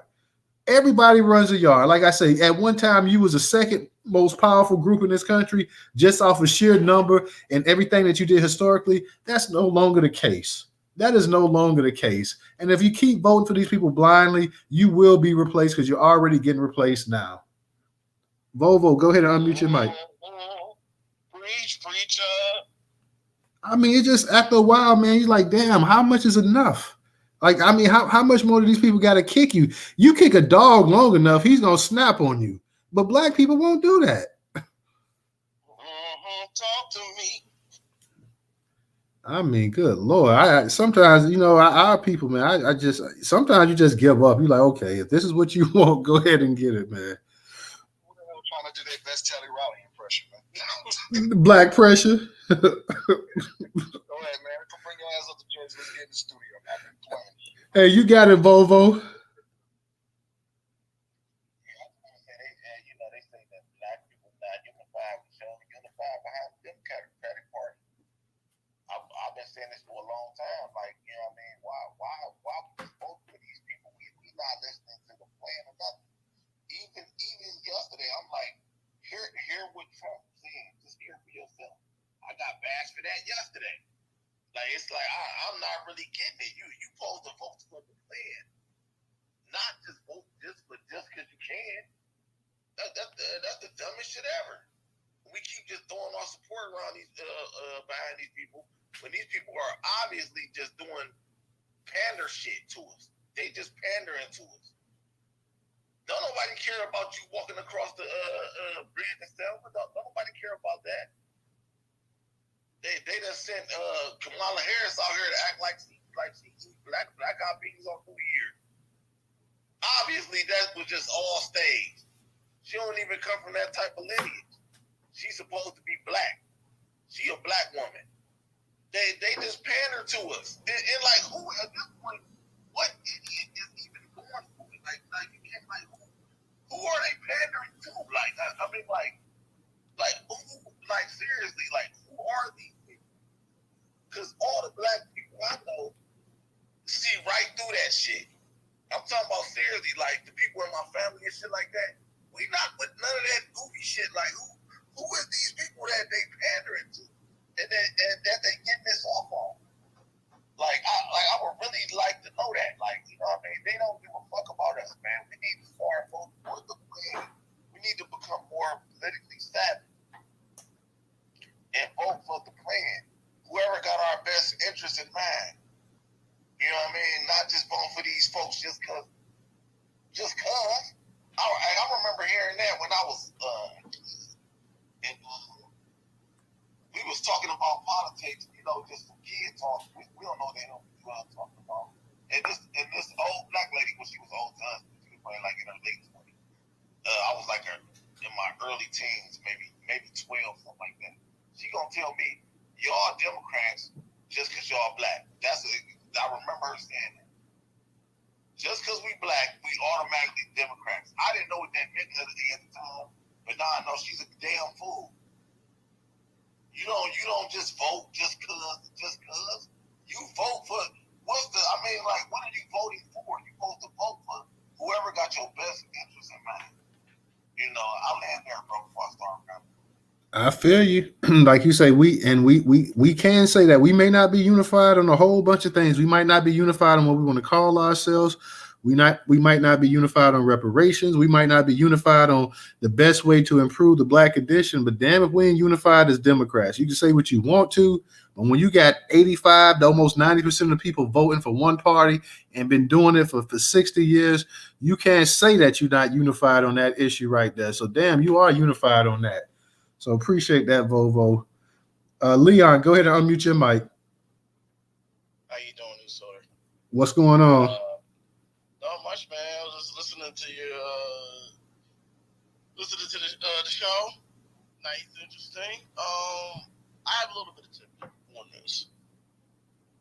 It's not really tidbit. It's just straight my opinion. What I've been seeing for 48 years on this planet. We like to talk about disinformation. Black folks, we have a disinformation. Our disinformation is we have other black folks telling us not to vote Republican. That we solely need to vote Democrat. Disinformation is coming from elder black folks. I'm not saying all. I'm just saying some. Especially in the media. You have these outlets on all these channels. You got the Joy Reids, Roly Poly Martins, Van Jones. You have outlets like Sirius XM has the Urban View. You got all those people in there. You have these Pan-Africanist academians talking about, there's strength in numbers back in Africa. Let's link up with them. We're almost 60 years in that Pan-Africanism, and that shit still ain't working. They got too many problems on their own homeland to worry about unifying with us. Our problem is our problem, and only our problem. And we can only solve it, our own problem, by us. So that's where my opinion is of how I see it. So yes, there's a disinformation campaign in the black community. I just laid out some of the points what I just said. Take it for what you think. You don't have to believe me. That's fine. You know, you can always lead the horse to water, but you can't make him drink it. Not laying there. Real talk, Leon, and like you say, you always when you see these black commentators on these stations, whether it's a Republican, a black conservative, or a black liberal, you never see anybody in the middle. And the simple fact, like you have to go ahead and go along with a party. Like you just can't. They say independent, but how many black people really are independent when you see them on these actual news shows? They're pretty much all Democrats, or if they're not Democrats, then they're this ultra conservative black Republican. You rarely, if ever, see an actual independent black person with an independent mind state. It's like we have to go ahead. It's time to get rid of this whole party idea and start thinking as a collective, as a black collective, thinking about what's best for you the same way every other group thinks about what's best for them. Neither side, black, if you're a black conservative or a black liberal, you're not telling the truth. You're not telling the truth of what's really going on in this country. They're only looking at it as, what can I do for the massa? I'm only going to speak on this side or how bad the other side is, and vice versa. But neither one's telling the truth that neither side ain't doing a damn thing for us. Oh, real talk. And like I said, and you can't even get on there and talk about issues just concerning black people. You've already been given your papers on how to actually brief the public. So you have to get up there and say, well, the first, and you can hear it all the time. It's the same thing. Well, black and brown, black. It just can't be black. It can be a stat that's directly talking about black people, but somehow we got to go ahead and we got to put black and brown or minorities or people of color in it. Like it just simply can't focus on black people. And that's something too that really just irritates me and really, really bothers me. Tex, go ahead and unmute your mic. How you doing tonight? Doing good, brother. How you doing, Newstoter? Doing pretty good. How's the family, everybody? How y'all doing out there? Oh, everybody's doing pretty good, man. How about you? Good. I need to say something. I'm gonna take off on a Chris Rock skit a long time ago. I love black people, but I hate black voters. I love black people, but I can't stand black voters. Black voters show up on the last day of the political cycle and pull a damn lever. They don't even know what they're pulling a lever for. That's not politics. Politics is when they know your name, when they know what you want, and you engage all the time.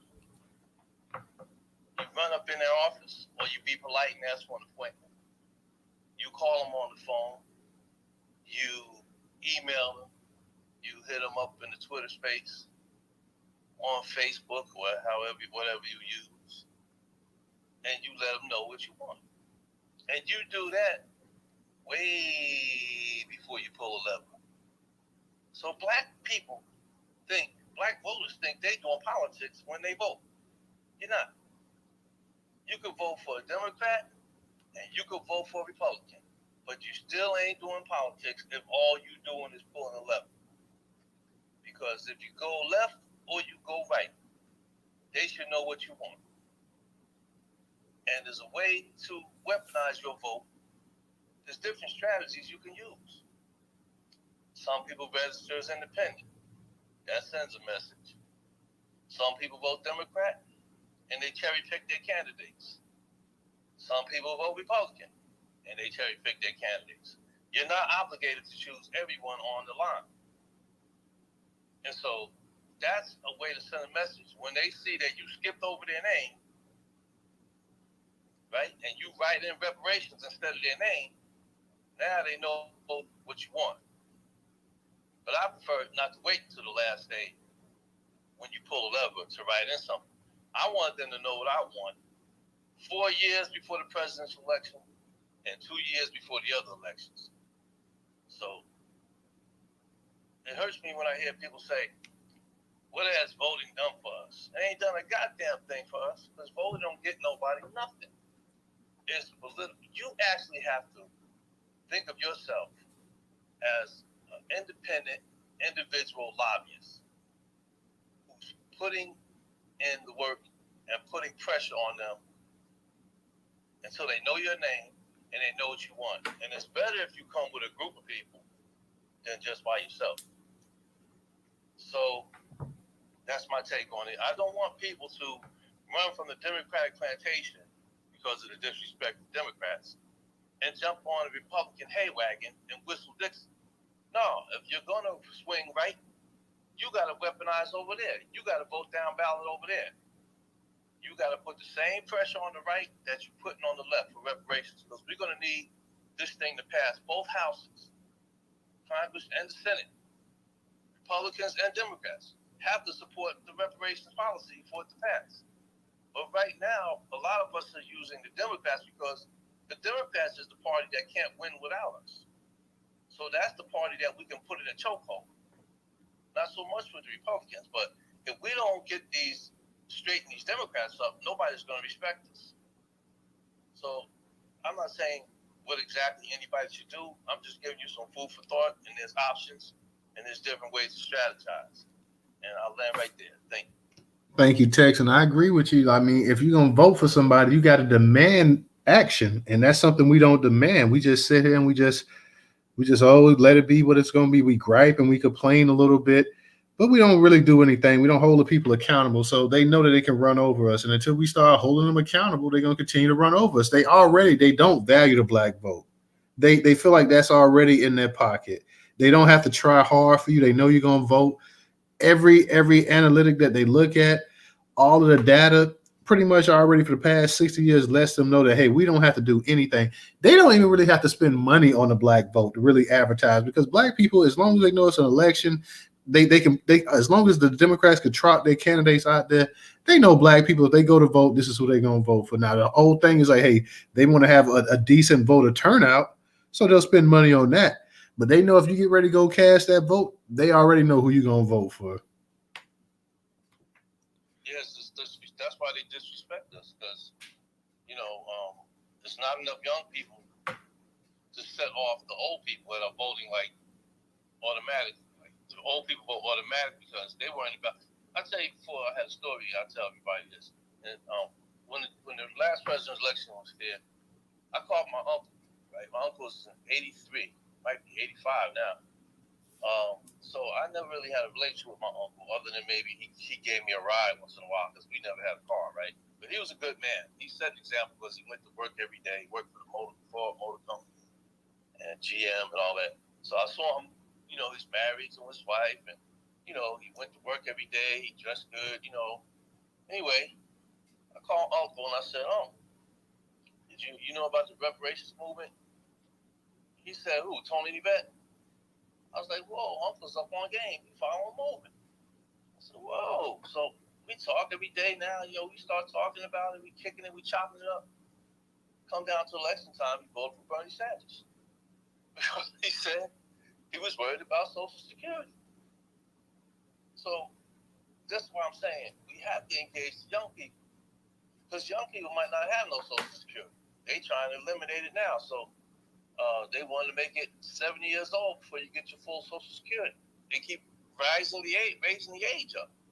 But the young people, they're the ones that have the most to lose. And when that wrecking ball of economic collapse comes in 2053, it's going to hit the young people really bad.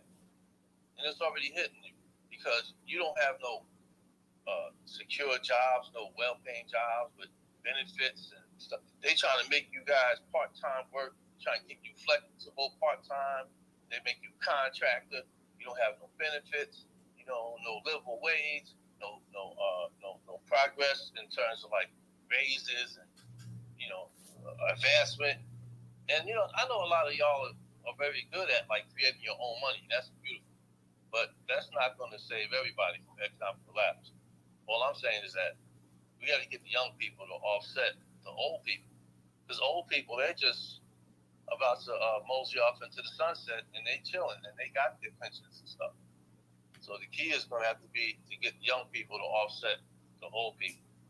Thank you. All right, Tex, appreciate that. Don't disrespect the old people, though. They, I don't want people to go around disrespecting old people, but you might be able to talk to them to change their mind. But hey, Don't judge them because we all will be judged when we get there, if we get there.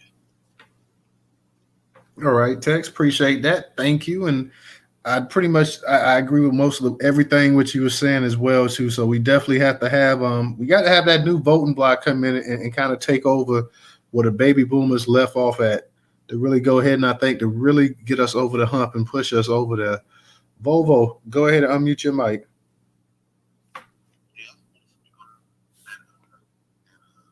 Oh, we can't hardly hear you, Volvo.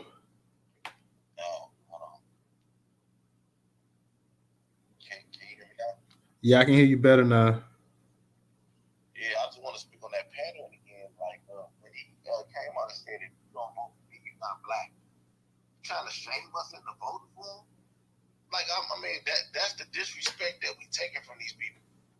Trying to shame us and like we lost, like he the owner of our black card. If we don't vote for him, how ridiculous is that? Don't nobody else get talked to like that. When he was campaigning, he went and got Cardi B. Cardi B, a rapper. And she up there talking about black people want this and black people want that. And I'm like, what is this? Cardi B supposed to be our representative. She ain't even black American. That's just the respect they got for us. They've been going to go get rappers. Jay-Z and Beyonce throwing concerts on behalf of the Democrats and all that. Like, that's how they talk to us. It's disrespectful, and we just been taking it. Like, we just been taking it. Like, they've been disrespecting us for a long time. And let me say this, right? We more conservative than anything. The problems that we got how can I say this? The traditional conservatives is they white supremacists. But other than that, we pretty much agree with them on policies. Do you all agree that the border should be open and all these immigrants should be here? No, y'all don't. They don't agree with that either. Do you all agree with all this? They got these drag shows going on and all that shit. Them Republicans don't agree with this. With these drag queens, drag shows, and all this, just gay agenda shit, and we don't either. You know what I mean? We pretty much agree with them on, I'm gonna say on 90% of the stuff. Like we don't agree with the shit the way they run in the country now today. Today, the way they run in the country, this shit is Biden is running this whole thing fucked up. We on the verge of World War III. Trump was talking with these people. Trump was talking with the leaders of North Korea. He was talking with Putin. He was making peace acts. They said Trump was dumb. Trump's scared, or they outsmart Trump. Which one would you rather have, World War III or peace? I don't know what type of game. I don't know what type of sorcery they know, what type of magic they know. But they just got a spell on black people. I don't know what that's about to do. I mean, you went low again, Volvo. Huh? So yeah, it went low again. I can hear you now, but go ahead. Okay. I'll land though, brother. But go ahead. Yeah, I go to a whole rant. Oh no, because you was talking, but then your volume had kind of went down, but then it came back up. That's why I was saying you went low again. It's probably my messed up headset. I don't know my other headset. I left it in the truck. But yeah, I mean, like what I was just saying though, brother. We pretty much agree on like 90% of the shit that they saying. You know what I mean? It's just like the reason why I feel like black people couldn't really hear what Trump was saying was because of the Trump supporters. You know what I mean? Like, they were just flat out racist. You know what I mean? But if you listen to the shit that Trump was saying, he wasn't going against us. This guy right here is just, I mean, man, it's getting ridiculous, man. I land my plane. Appreciate that, Volvo. Go ahead, original. You got it. Before I get to the original, everybody up in the Jumbotron, make sure you go ahead and subscribe to the actual newsletter and the YouTube channel that is in the Jumbotron. Also, if you can, support us on Cash App. That's $Newstoter. $Newstoter. Newstoter is the largest Black-owned, largest Black media news curation today in America. Once again, that is $Newstoter. Newstoter. If you don't have a Cash App, you can support us on PayPal or Venmo. That's also in the Jumbotron as well, too. For those on YouTube, that's in the actual description, those links. Go ahead, Original, and then we're going to go to text. All right, appreciate it. Yeah, but well, let me say this, man. See, I'm not against voting for the Republicans. I mean, and true, yeah, a lot of stuff. I've said this before. A lot of things that they, support. Yes, I do support too. But at this time, I just cannot vote for some. I can't vote for a party that doesn't want to. If I vote for the if I vote for the Republicans, and I say, well, these are what my demands are, and if they're not gonna try to adhere to any of my demands, that's just as bad as voting for the Democrats. And let me say, in 2020, I did not. What's your demands, brother? Reparations at the top of the list. Now didn't Trump want to do a platinum plan? He said that he wanted to work it out. He said, okay, vote for me, we're going to work it out. Nobody else offered us nothing like that. Okay, this is a sitting president. Right, but said that that would have been specifically for us. Right, but see, here's the issue though, Bobo. I read the platinum plan, and within the platinum plan, he had the word minority in there. Now, how many times? 3 times. No, that could have been something that we could have worked on. But see, here's the issue. And one thing that I found out in dealing with these people, you have to get your stuff up front, or else you're just not going to get it. And so my point is that knowing it's not that he doesn't know what we have gone through, but to continue to push this minority thing, that's detrimental to us. And so that's why I could not vote for Jim Crow Joe or him, because my point was that if that's how you're gonna come at us, that's giving me an indication.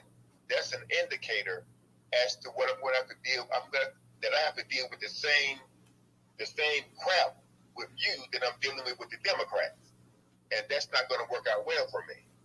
And let me say this: like how some of these people see, and what goes on with this voting, how some of these people especially the Democrats, when they say a no vote is a vote for the other side.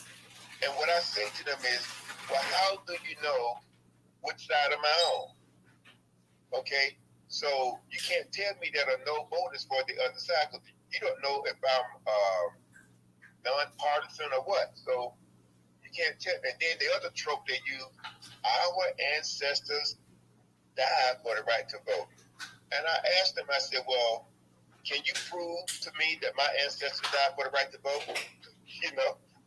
I throw a question back at them, and then they get mad at me, and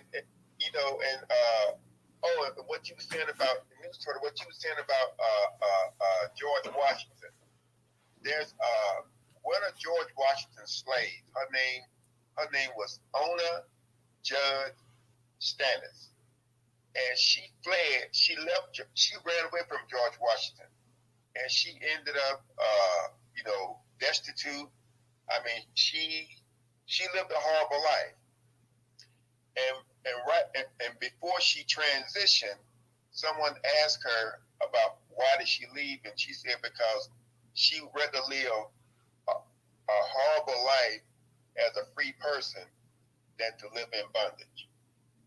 And so, and this is why I tell people when they start talking stuff about how some people now, you got that little Barrington boy trying to say, oh well, these were some good people. And you hear some of these slave narratives, but what I forgot to tell you, Newstoter, is that Zora Neale Hurston, she was one of the people who was able to, be included with those taking down those slave narratives. And so what happened is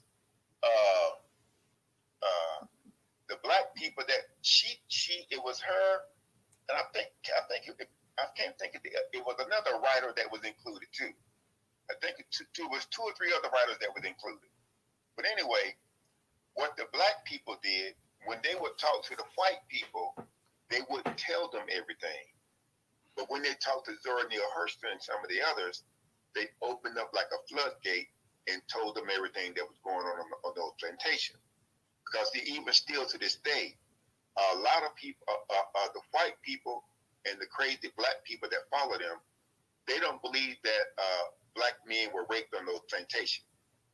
And I said, well, Frederick Douglass talked about it, and they said, well, somebody said one time, well, he didn't know what he was saying. Excuse me, but he was there, and you wasn't there. So how can you make that statement? But I just think that we have to be very firm with anyone who wants our vote, and let them know that, okay, this is what we want. We want reparations. We want an anti-black hate crime bill to protect us. And we want to be able to, we want qualified immunity to go away, to end, because we're tired of being beaten and killed by the police. And so we have to make those demands, because, like I say, if I go to the Republicans and vote them in the office, and I don't make any demands that they're not talking about doing anything for me, I'm in worse shape, because looking at the constituency of the Republican Party, not that the Democrats are not racist too, but the Republicans are more bold, they're more boisterous with theirs.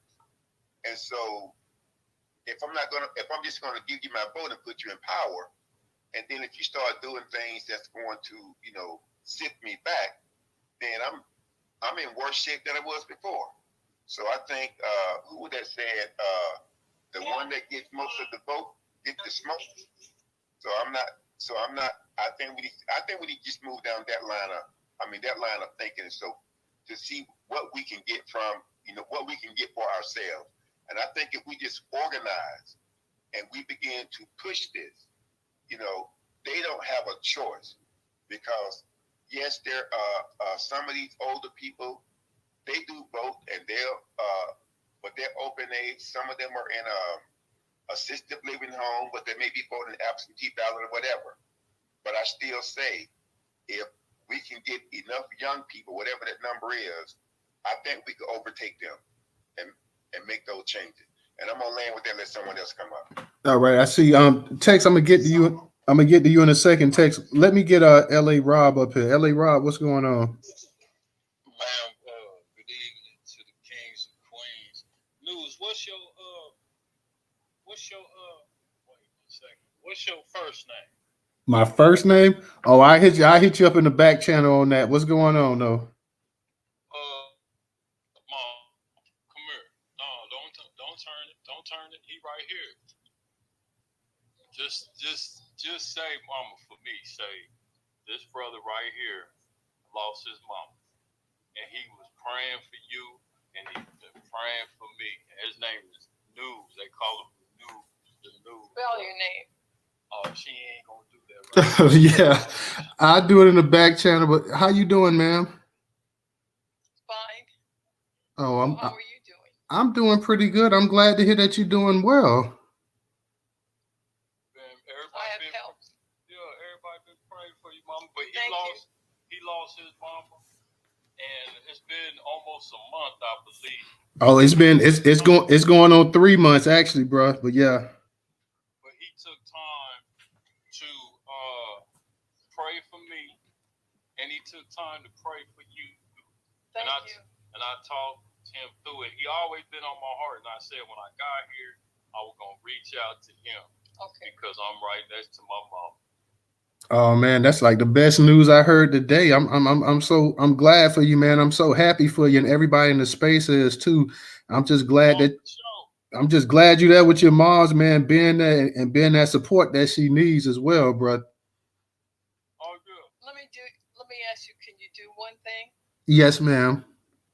Can you go to the 99-cent store and get a notebook and then write the things down that she did for you that you appreciate every day? Whew, that is that would take a long time to do. Start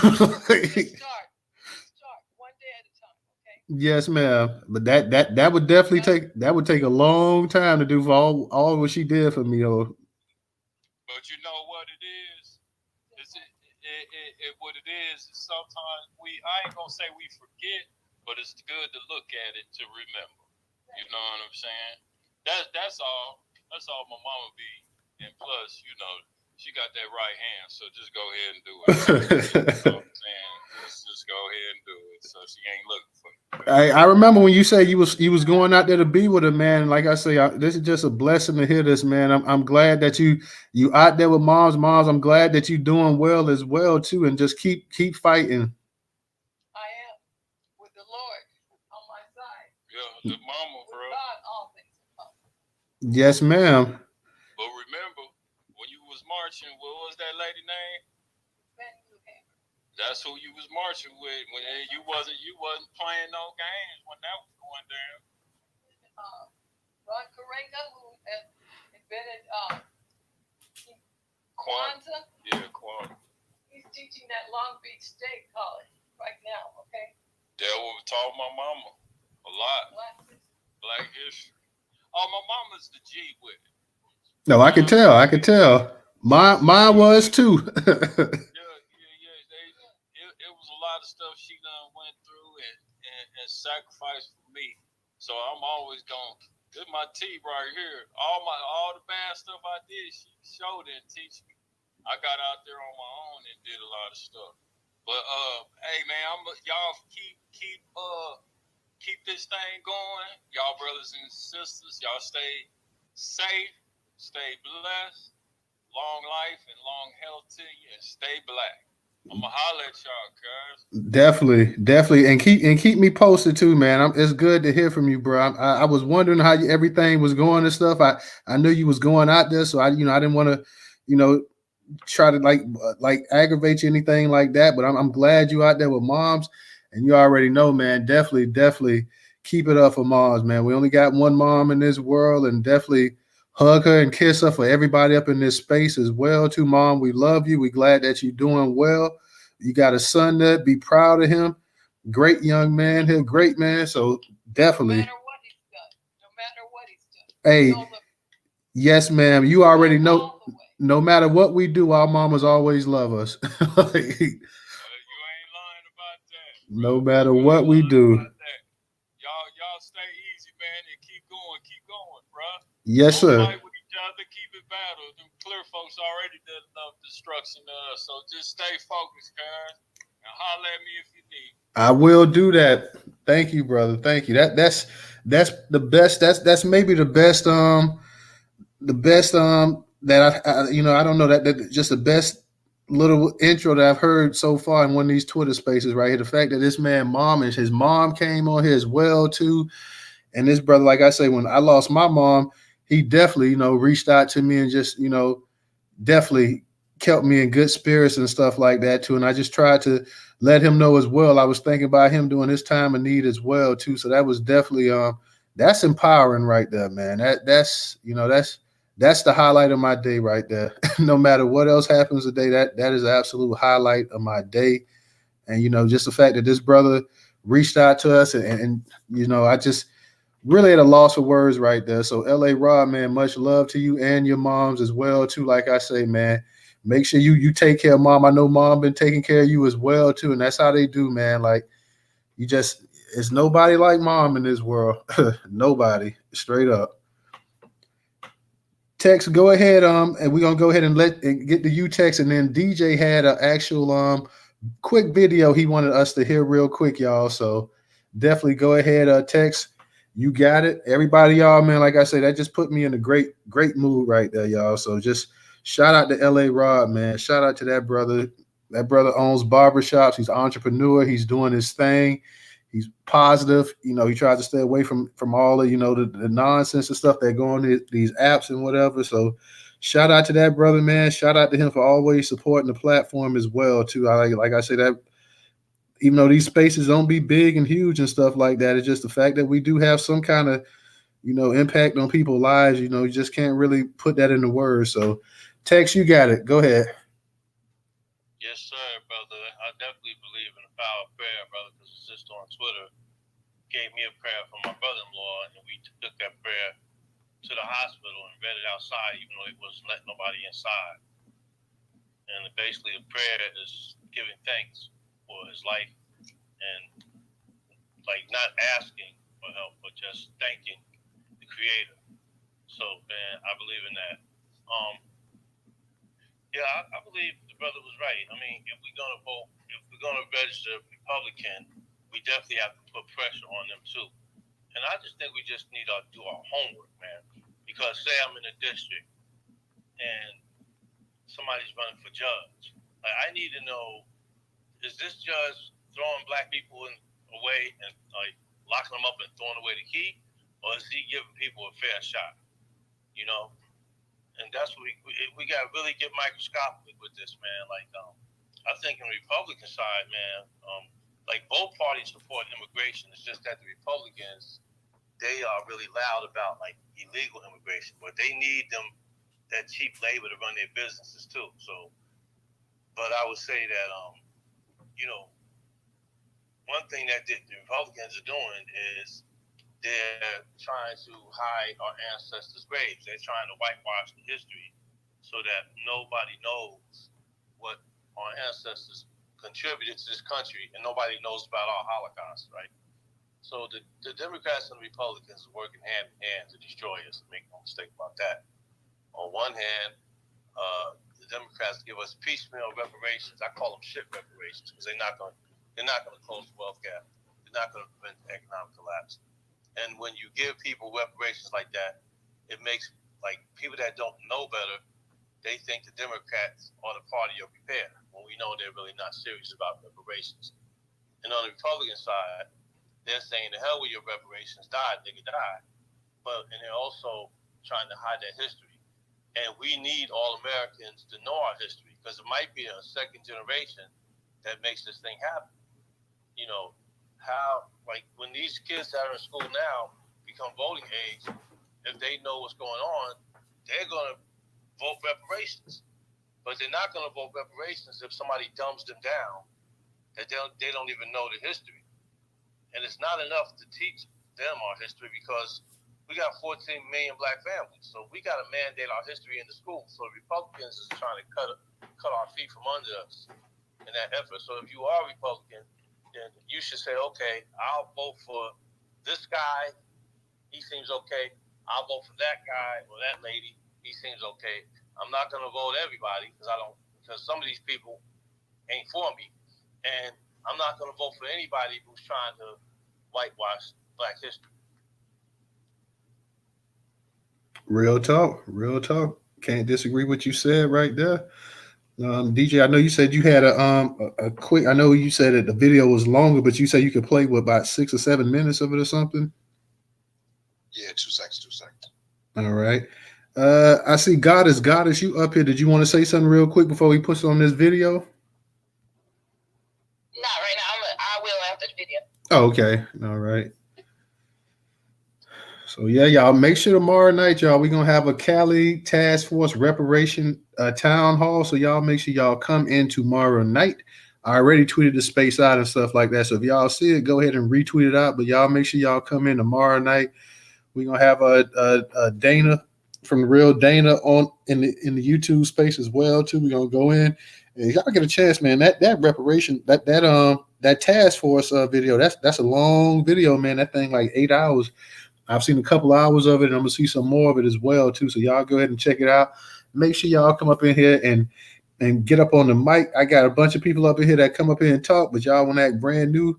Sometimes that y'all don't want to get up on that mic, but go ahead and get on that mic and just voice whatever you want to voice. I saw, like I said earlier, I saw Lloyd Kelly up in the he was over there in California. Lloyd was up there in California talking about the reparations as well too. So I think I may have heard who was that? Angela. I heard Angela on the phone. I'm trying to think, did I hear Naheem on the phone as well too?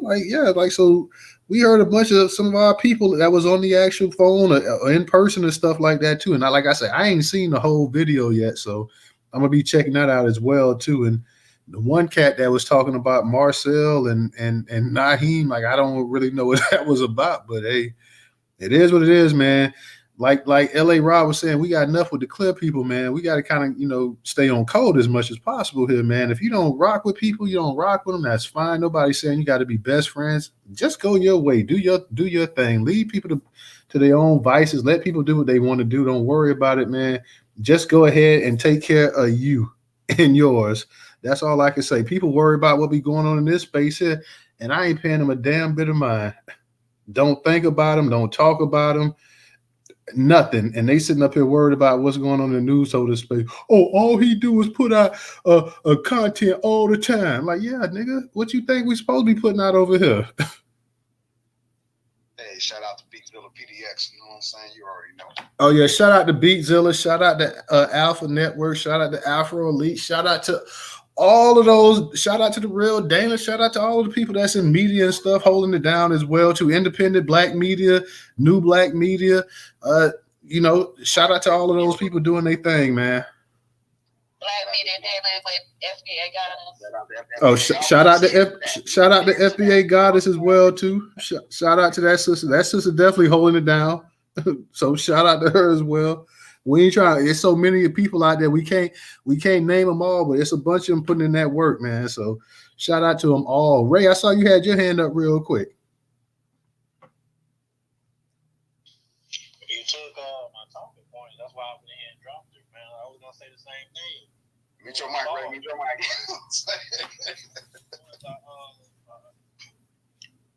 soon as I saw it, I had to repost it because I'm like, bro, why y'all worried about how many people this brother got in his space? Like, do y'all blocked us, right? And the space still had over 200 some people in it. So y'all said we were cool and we were doing this and the third. All right, you blocked us. Why you still worried about what we doing then?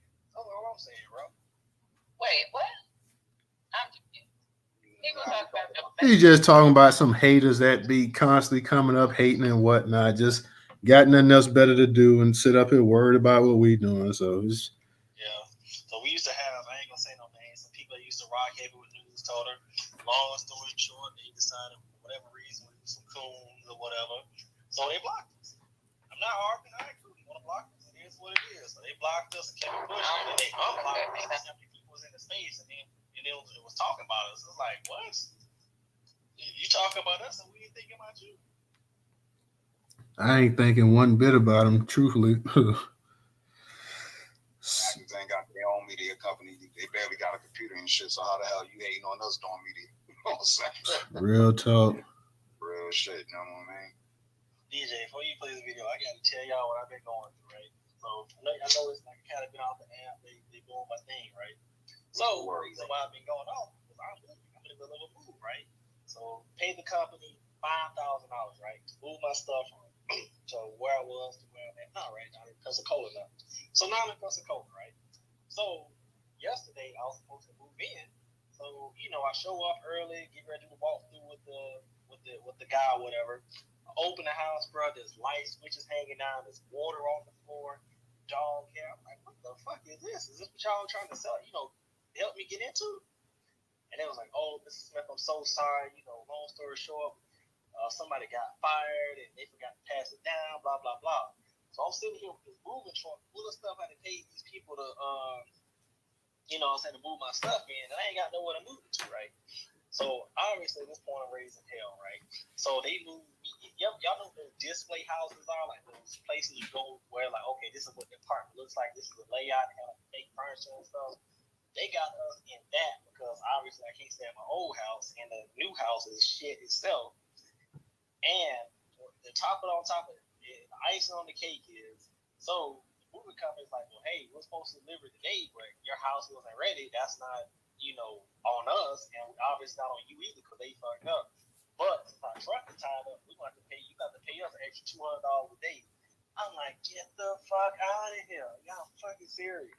I've been catching hell. So if y'all wonder why I've been off the app for a while, that's what's been going on with Ray. Damn, brother, I wish you would have reached out to us. I definitely would have told you what to do.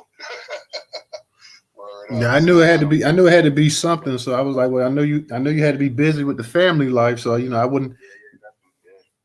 Don't press, but I was like, I know you be back whenever you got a time to be back and whatnot. So I definitely wasn't gonna press you. I know you had your family life you got to deal with sometimes outside of the app, so you got to take care of that. So I was like, Ray been pretty busy, but he'll be back when he gets a chance. Wow. DJ, you got that video? Yeah. Go ahead and play. Go ahead and play it. Gotcha.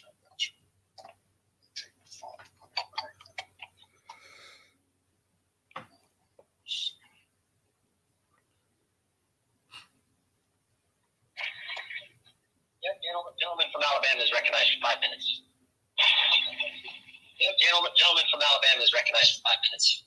Thank you, Mr. Chairman. In Alabama recently, I was told that in Birmingham, we seized enough fentanyl to kill every man, woman, and child in my entire state. And so I tell everybody this may be affecting border communities, but it's a crisis for our entire nation. And so we're going to try to address it. And Sheriff, this is my third trip down, and so I want to talk a little bit, some things that just kind of stuck out when I was asking the agents along the border that kind of concerned me. And really kind of, as I talk about it, it's something that it strikes a chord with a lot of people. But you were saying earlier that the price that you're seeing now to come across the southern border, it's ranging from $6,000 to $15,000. Is that correct? Depending on my county, yes, sir. Now, who's getting that money, Sheriff? The cartels. The cartel. So when I was a few years ago, of course, when we talk about inflation, the money we pay, everything's gone up. But a few years ago, I heard it was $4,000 just south of the southern border, and then the Triangle Nations further south. We had a price for Syria of up to $20,000. Are y'all seeing some high prices from other countries around the globe as well? That's my understanding, yes, sir. When you're looking at Iran, Iraq, Afghanistan, Uzbekistan, Russia has been an increase where I think Border Patrol, roughly 70 a day was the number that they were encountering just from Russia. What's the price on a Russian now coming across the border? I wouldn't think that it would be that much. I would imagine. I don't know. I haven't heard the Russian price. We actually see some Chinese nationals, the Sheriff's Department in Texas, and it was $80,000 each. Folks, they're not coming here to do us any favors, just so you know. But, Sheriff, my question now, you said that, so we got a price. What about if you guys heard, and maybe other law enforcement officers would know too, what if they don't have the money to pay the cartel? What are the options then?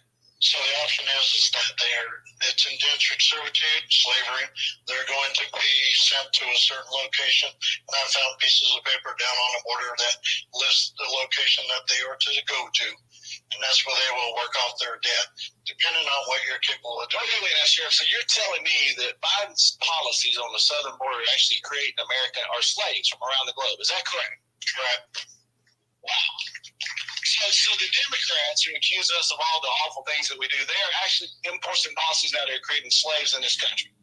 It's limiting to that right now. So not only are they creating slaves, but I also heard, and I found this rather intriguing when I was on the border, if somebody was coming across the border and they actually didn't have the money and they didn't want to be an indentured servant, is it true that they can backpack now heroin, fentanyl, and cocaine and pay that passage? Is that an option as well? That is an option.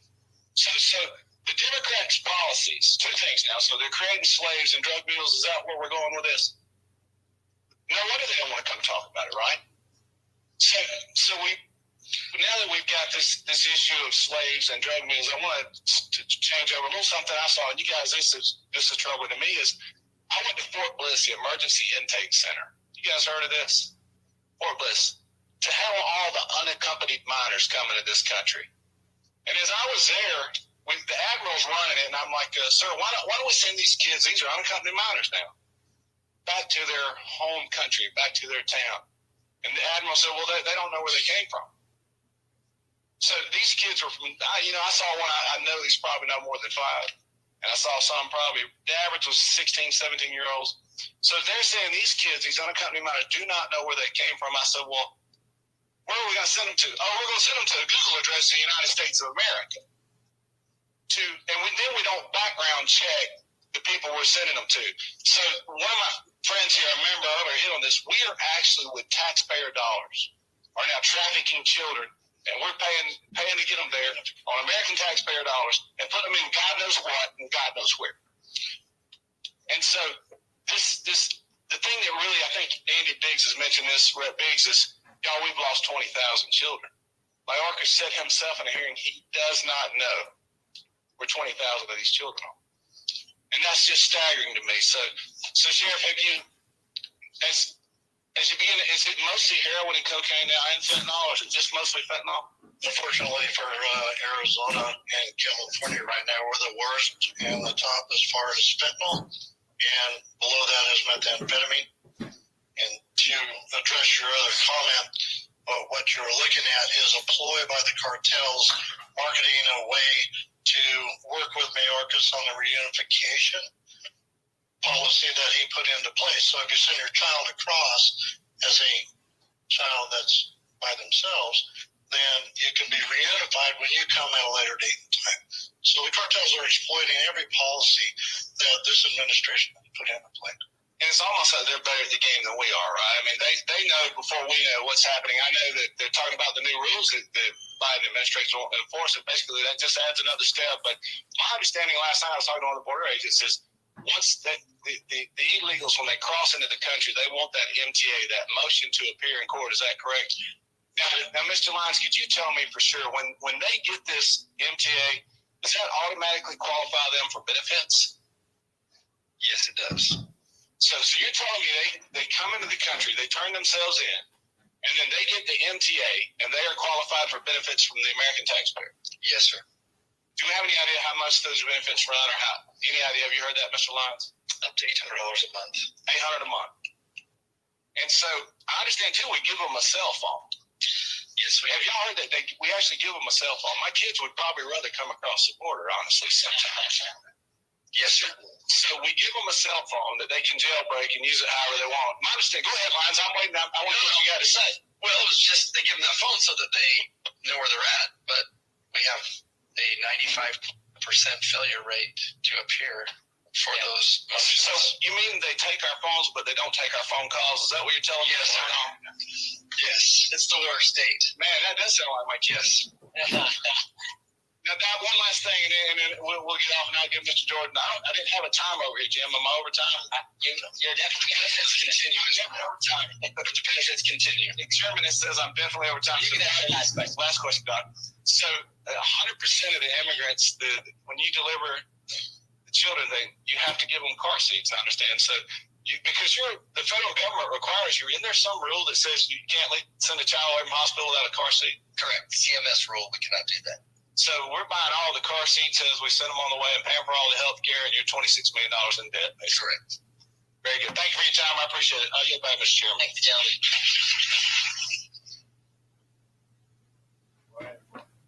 gentlemen. All righty. Well, on that end, I guess that's a good way to end the space for the night. So go ahead and we'll shut it down. Like I say, tomorrow night, y'all, we're going to do the Cali Reparation Task Force Town Hall. So everybody get a chance, come up in the space, check it out real quick. Real quick, Goddess, did you want to say something before we close it out?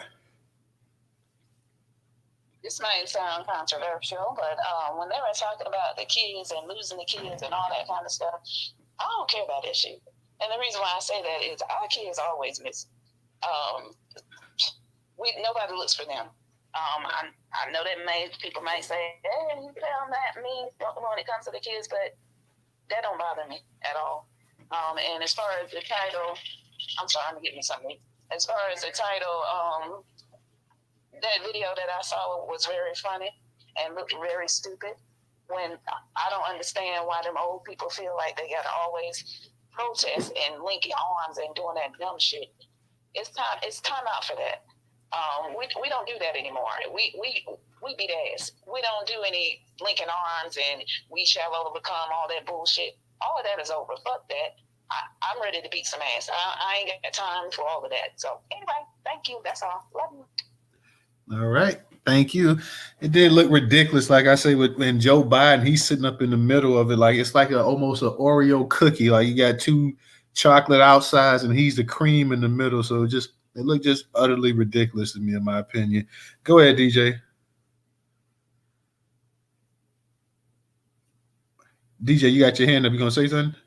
No, trying to hit this damn mic. Yeah, I agree with God 100%. I don't give a fuck about that shit. Because when I'm out and about, these folks be just having their kids run amok. We couldn't do that shit as no kids. We don't allow our kids to do that. We'll go into the store, you better not grab anything, touch anything, or ask for anything. Because you already know what time it is. You're going to catch this Arduki. You know what I'm saying? Let's go ahead, we got to get the fuck out. They was just letting their kids run around the store. They coming up here pregnant, all this other shit. Yeah, get low, fam. Get these motherfuckers the fuck up out of here, yo. You know what I mean? I see we got baby sister. She came up in here. Baby sister. Hell yeah. Go ahead, baby sister. Peace and reparations, fam. Should have happened 2 seconds ago.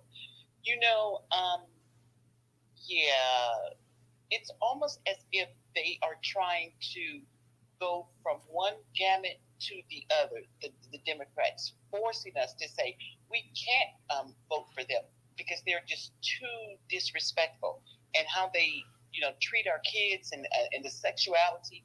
They have no moral compass. So then that would give the Republicans, okay, well, come on over here. I've said this before. It's like a thermometer.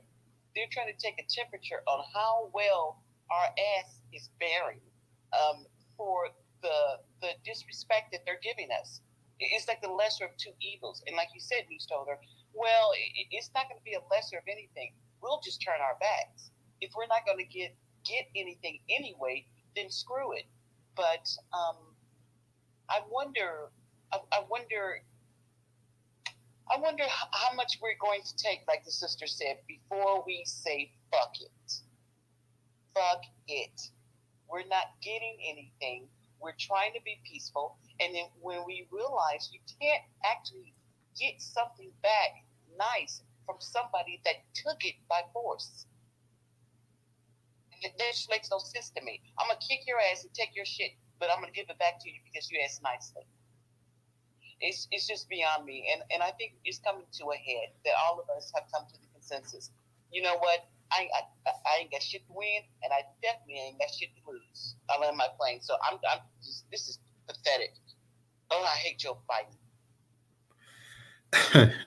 A whole lot of people feel that way about him. Once again, y'all, thank you for joining us tonight. We're going to be back tomorrow night, 8 p.m. Eastern Standard Time. Y'all make sure y'all come in for that town hall. Let's go ahead. I know y'all going to have some good questions lined up and whatnot, so definitely come in here and share your ideas, your thoughts. Just let us know what you think about that that Cali task force that's going on out there. And we'll see you guys tomorrow night. Everybody be safe and peace to you.